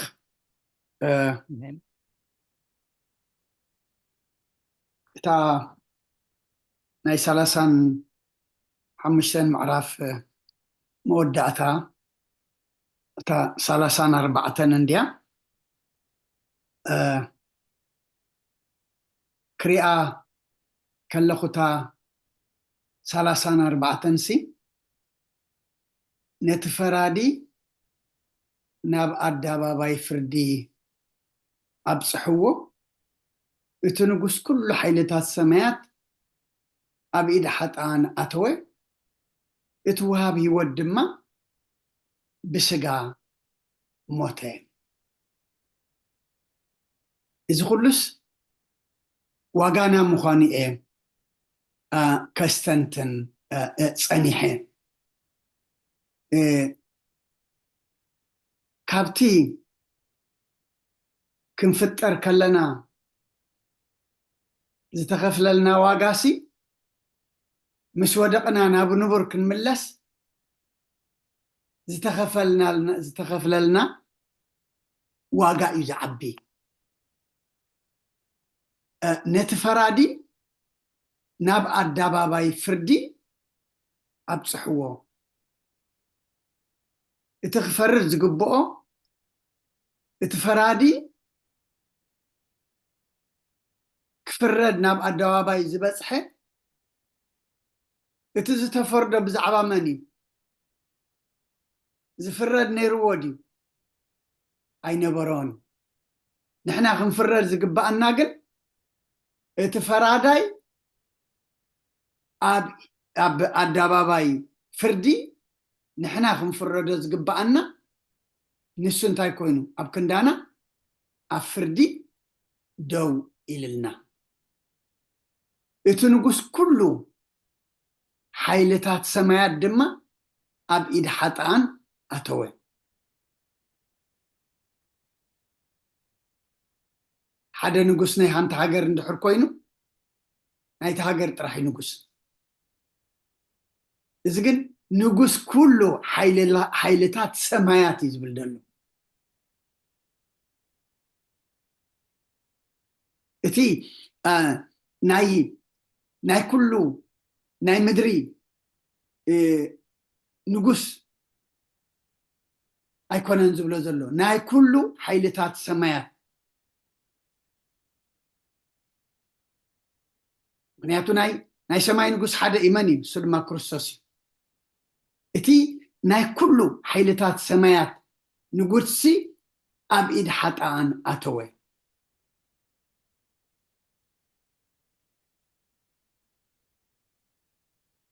سلمنتاي أب إيد حتان أتيو ناي من فرد قبل ناي من عداك خفل نمن ناب نور كملس نمن ناب هيوت كاموت ناب هيوت كملس نعنا اتوهاب هيوت دما بسقا موتين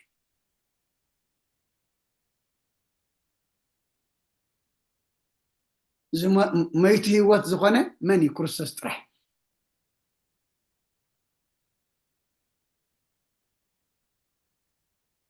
سب كل تواقع إيدي قلديو كسعر خالي كرساس كن بموتي إسعير أقرمي بموتو سي نموتنا سعيرو نسميتنا عنا انتاي كويننا هيوات كويننا اتفرادي تفريد لنا اتنقص كله سلينا أب إيد حتان أب أداباي فردي وعيللنا مو تايكبلي ليه واغانا كنفلت تاتبجاو نتبل أونا دياقون محاري صبو جيرو أبيلوانرو نزخونا نغرتو وهاباي كونتل اتتبجاوي نبلون بقار فراد خلو زتفردلنا نقص كله أبتارا دك سوا زود قلنا ميتو بسقا نموتنا دما زي سعرلنا إيمو واغانا كنفلت إذ كل واغا زي تغفللنا أبزي كراي مدري نسبعة نسمانية إمن بارا يكونن تايدا ካብዚ ምስ ሓለፍና ነቲ ለዓለመ ዓለም ዘይብሉ ኣብኡ ንኽንኣቱ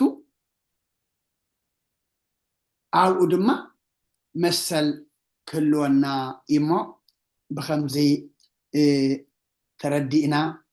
እቲ ቃል ንዓና ምዃኑ ፈሊጥና ድማ መገድና ከነቕንዓሉ እግዚኣብሔር ንኩልና ይሓግዘና ስለ ዝፀንሐና ግዜ ድማ እግዚኣብሔር ይሂብና እሞ ክብርን ምስጋናን ንዑ ይኹን መደብና ብፀሎት ክንዓፁ ኩልና ሓንሳብ ንፀሎት ሓፍ ንበል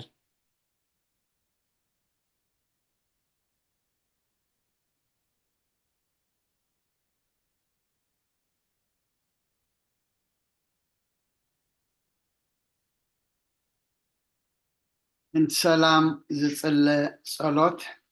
ከም ብሓድሽ ኩልን ዝኽእል እግዚኣብሔር በጎይታናን መድሓናን ኢየሱስ ክርስቶስ ምእንቲ ሰላም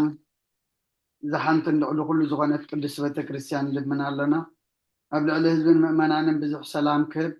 ንኩሉ ሰላም ስልጣን ዘለዎ እግዚኣብሔር ኣምላኽና እዩ ምእንቲ ሰላም ፀልዩ ብሰማያት ትነብር ኣቦና ስምካ ይቀደስ መንግስትኻ ትምፃእ ፈቃድካ እንተ ኣብ ሰማይ ከምኡ ድማ ምድሪ ዕለት መግብና ለማሃበና احنا نزودلنا بدلهم كم زحرقنا لهم بدلنا نعسنا ندقلنا كوكفا دحنا نمبر فتنا يتأتونا من قسن حيلن كبرن نزل علمنا كايما امين اوزتي مريم بناك قدس جبريل ملا سلام تا سلام لك له حلنا غدن قليقي بسقاهون دن قليقي ودي جابير صبات قويت أسراوي سلام لك له نسخي كبان السبرغتي غي فركر سفم برخيو وملتا تسقى جابير مساخيو وفست دسولكي حتياتنا سريلنا نفت ودغ إيسوس كريستوس منتانا محريات لمن لنا أمين ونغلط غيابير نمنا كان مالدكانا لنا ونقول سلام سلام هبنا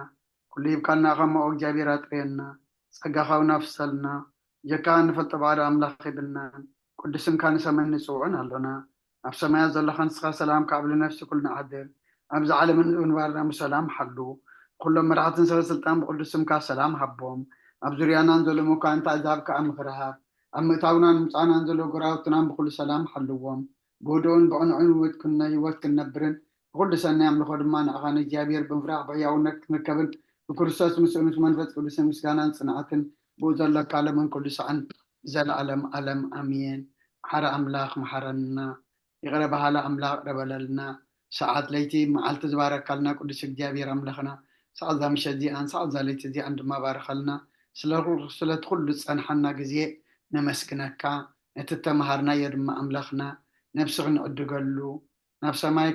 كنت متلو واقانا خنفلتلو دماسك حقزنا معاتا قرلنا حريتا وردلنا ودي سم وداتو انت تسبق ايما موداتا كلنا تسبق لنا كم محرت كمبر لنا يتخيدنا لكنا كلهم أوداتهم أولدهم عبيتهم نعشتهم بارخلنا فما برحوق زلوخن فما بقربا كلهم زيابير أملاخنا مساعتهم كن كاب كل عنقفات كاب كل فتنة حلي خادما لحسبوا فتسمام زجمروا وديهم بدحانكم وصنا دما أملاخنا نبخانا معقوبة مالنا في سمايات تنبر أبونا سمكا يقدس من قصغات تمسا فاد كام تعب سماي كم دما مدري يكون علت مقبنا فما حاولنا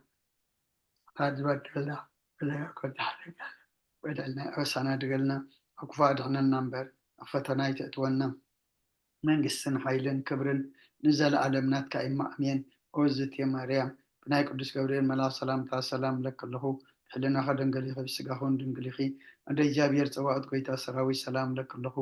السغيك وعنس برغتيخي فركر سفهم برغيو قومل تسقى يا بيهر مساخيو أوفس تدس بالكي حتيات ناخسري لنا نفت ودخي يسوس كريستوس منتانا محرات لمن لنا أمين اشتاوي سرقينا أملاك المدانيس كريستوس كانيكا كان سرعت يردم ساتي أبسا ولد لورو كساتي برهان أنتما أبيا كانت وويديا كونات وران سارق وسانات ببسمكم كن فتانون صحنا يرسين رسكلوان سمين زيو مهار النكسوس ملع عصر تخلطي زيو مهار النكسوس زيو مهار النكسوس زيو مهار النكسوس زيو مهار النكسوس زيو مهار النكسوس زيو مهار النكسوس زيو مهار النكسوس زيو مهار النكسوس زيو مهار النكسوس زيو مهار النكسوس زيو مهار النكسوس زيو مهار النكسوس كمون بنت جزئتنا مريم مهار النكسوس ملع عصر تخلطي بنت جزئتنا ما نكسوس بنت جزئتنا ما نكسوس بنت جزئتنا مريم مهار النكسوس بنت جزئتنا مريم مهار النكسوس بنت جزئتنا مريم مهار النكسوس بنت جزئتنا مريم مهار النكسوس በእንተ እግዝእትነ ማርያም መሐረነ ክርስቶስ በእንተ እግዝእትነ ማርያም መሐረነ ክርስቶስ በእንተ እግዝእትነ ማርያም መሐረነ ክርስቶስ በእንተ እግዝእትነ ማርያም መሐረነ ክርስቶስ በእንተ እግዝእትነ ማርያም መሐረነ ክርስቶስ በእንተ እግዝእትነ ማርያም መሐረነ ክርስቶስ ጸጋ ጎይታና ኢየሱስ ክርስቶስን ፍቅሪ እግዚአብሔር አቦን ሕብረት መንፈስ ቅዱስን ኣብ ልዕለይን ኣብ ልዕሊ ኩልኩምን ኣብ ልዕሊ ኣብዚ ዘለናዮ ቦታን ዕፅፍን ድርብን ኮይኑ ይውረድ ክብርን ምስጋናን ንኣምላኽ ይኹን ንኩልኩም ዘመን ኣገልግሎትኩም ይባርኽ ብሩኽ ምሸት ብሩኽ ለይቲ ትግበረልና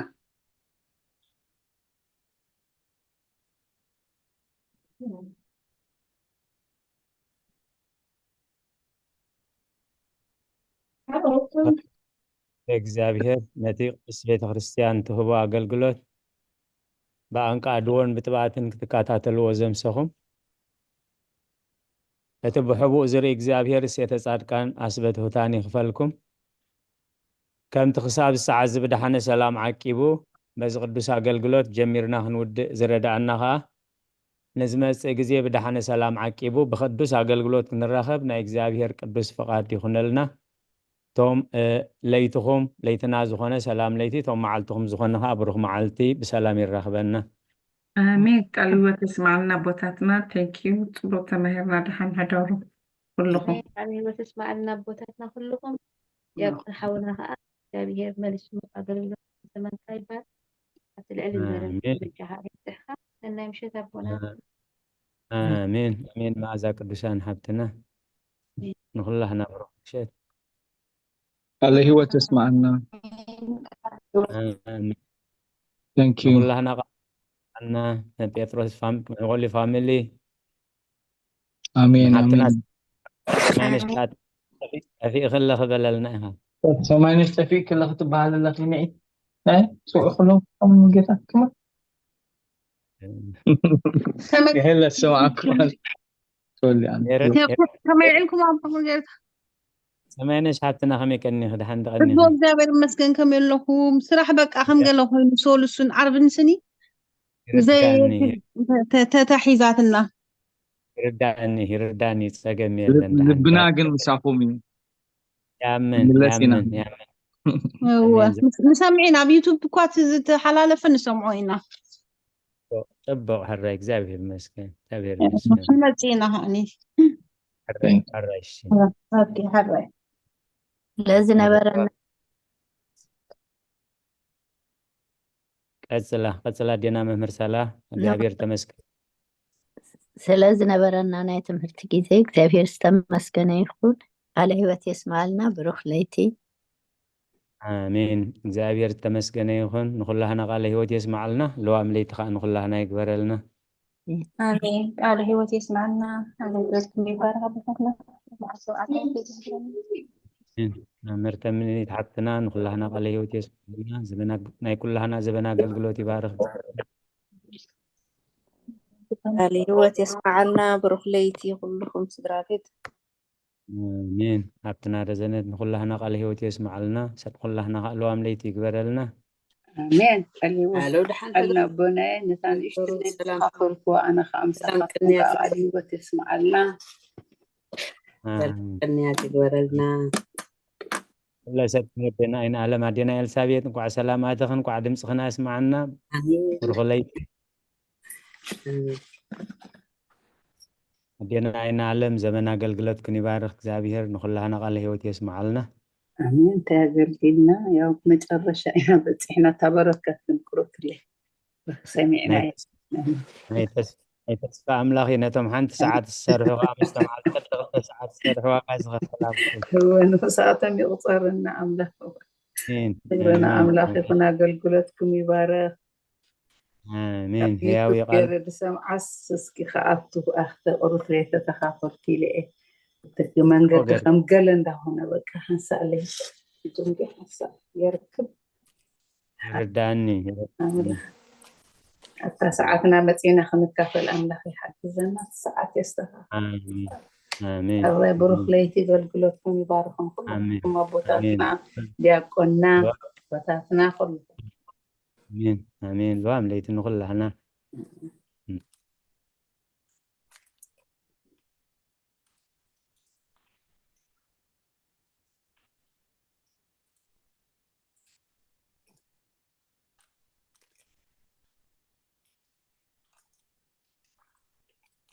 ራይ ስለዝነበረና ጊዜ ብድጋሚ እግዚአብሔር ዝተመስገነ ይኹን